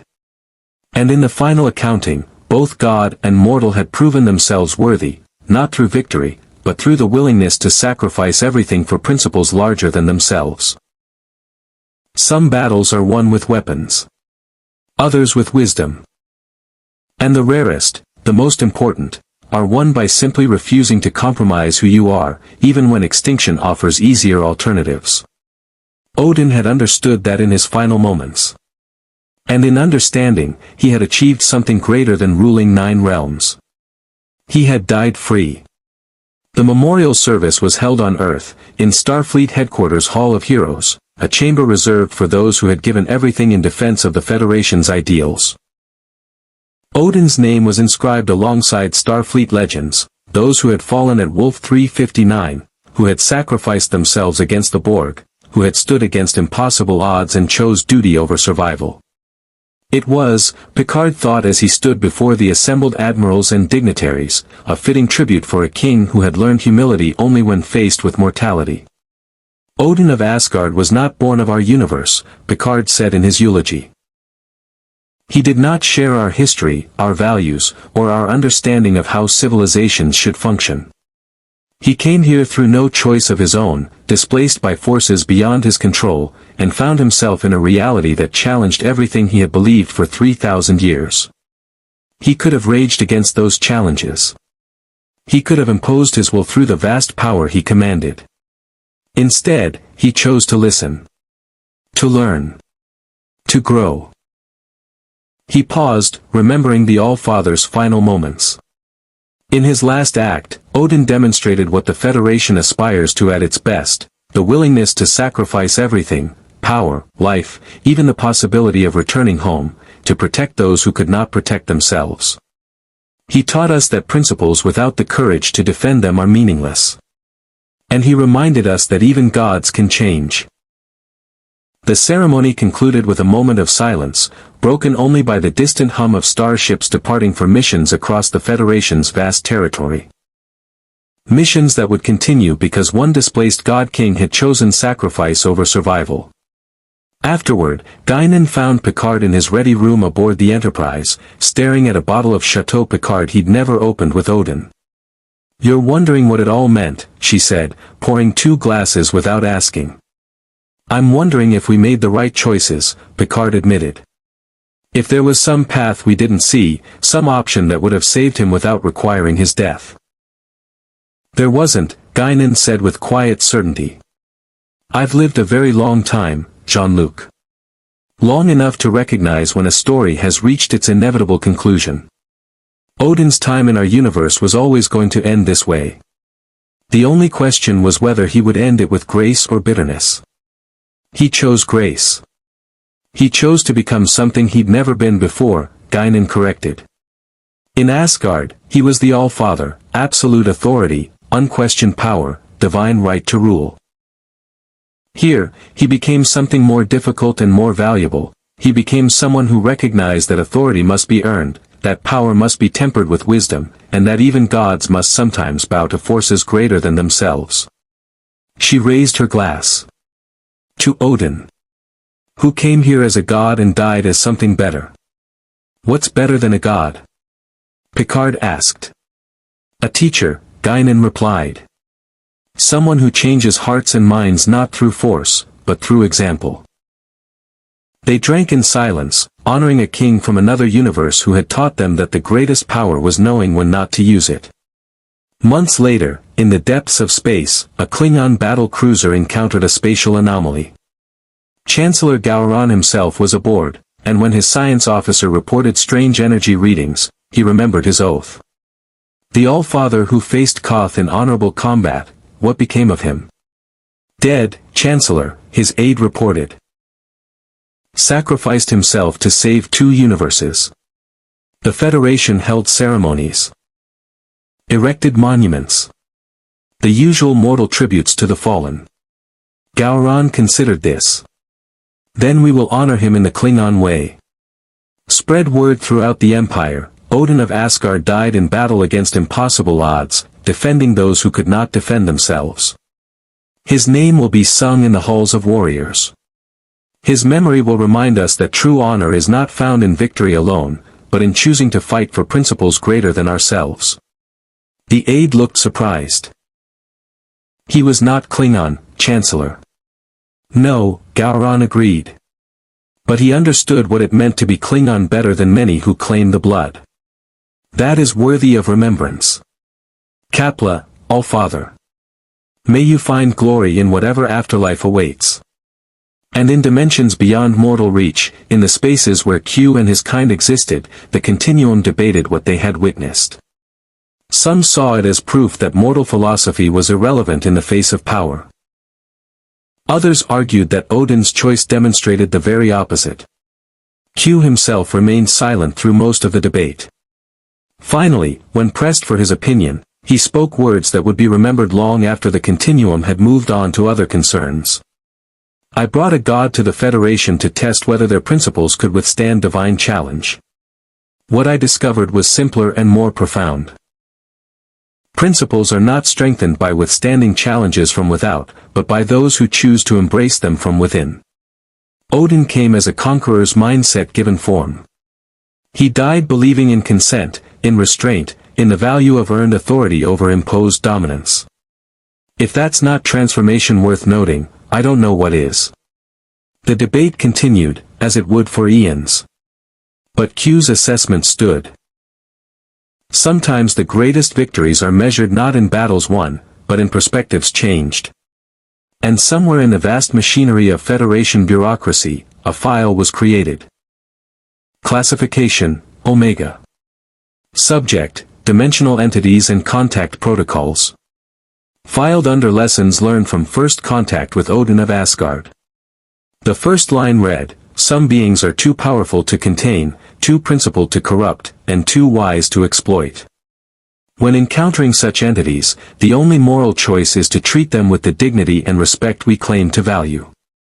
Not because it serves our interests, but because it defines who we are. It was signed by Captain Jean-Luc Picard. And it would guide Federation policy on dimensional contact for generations to come.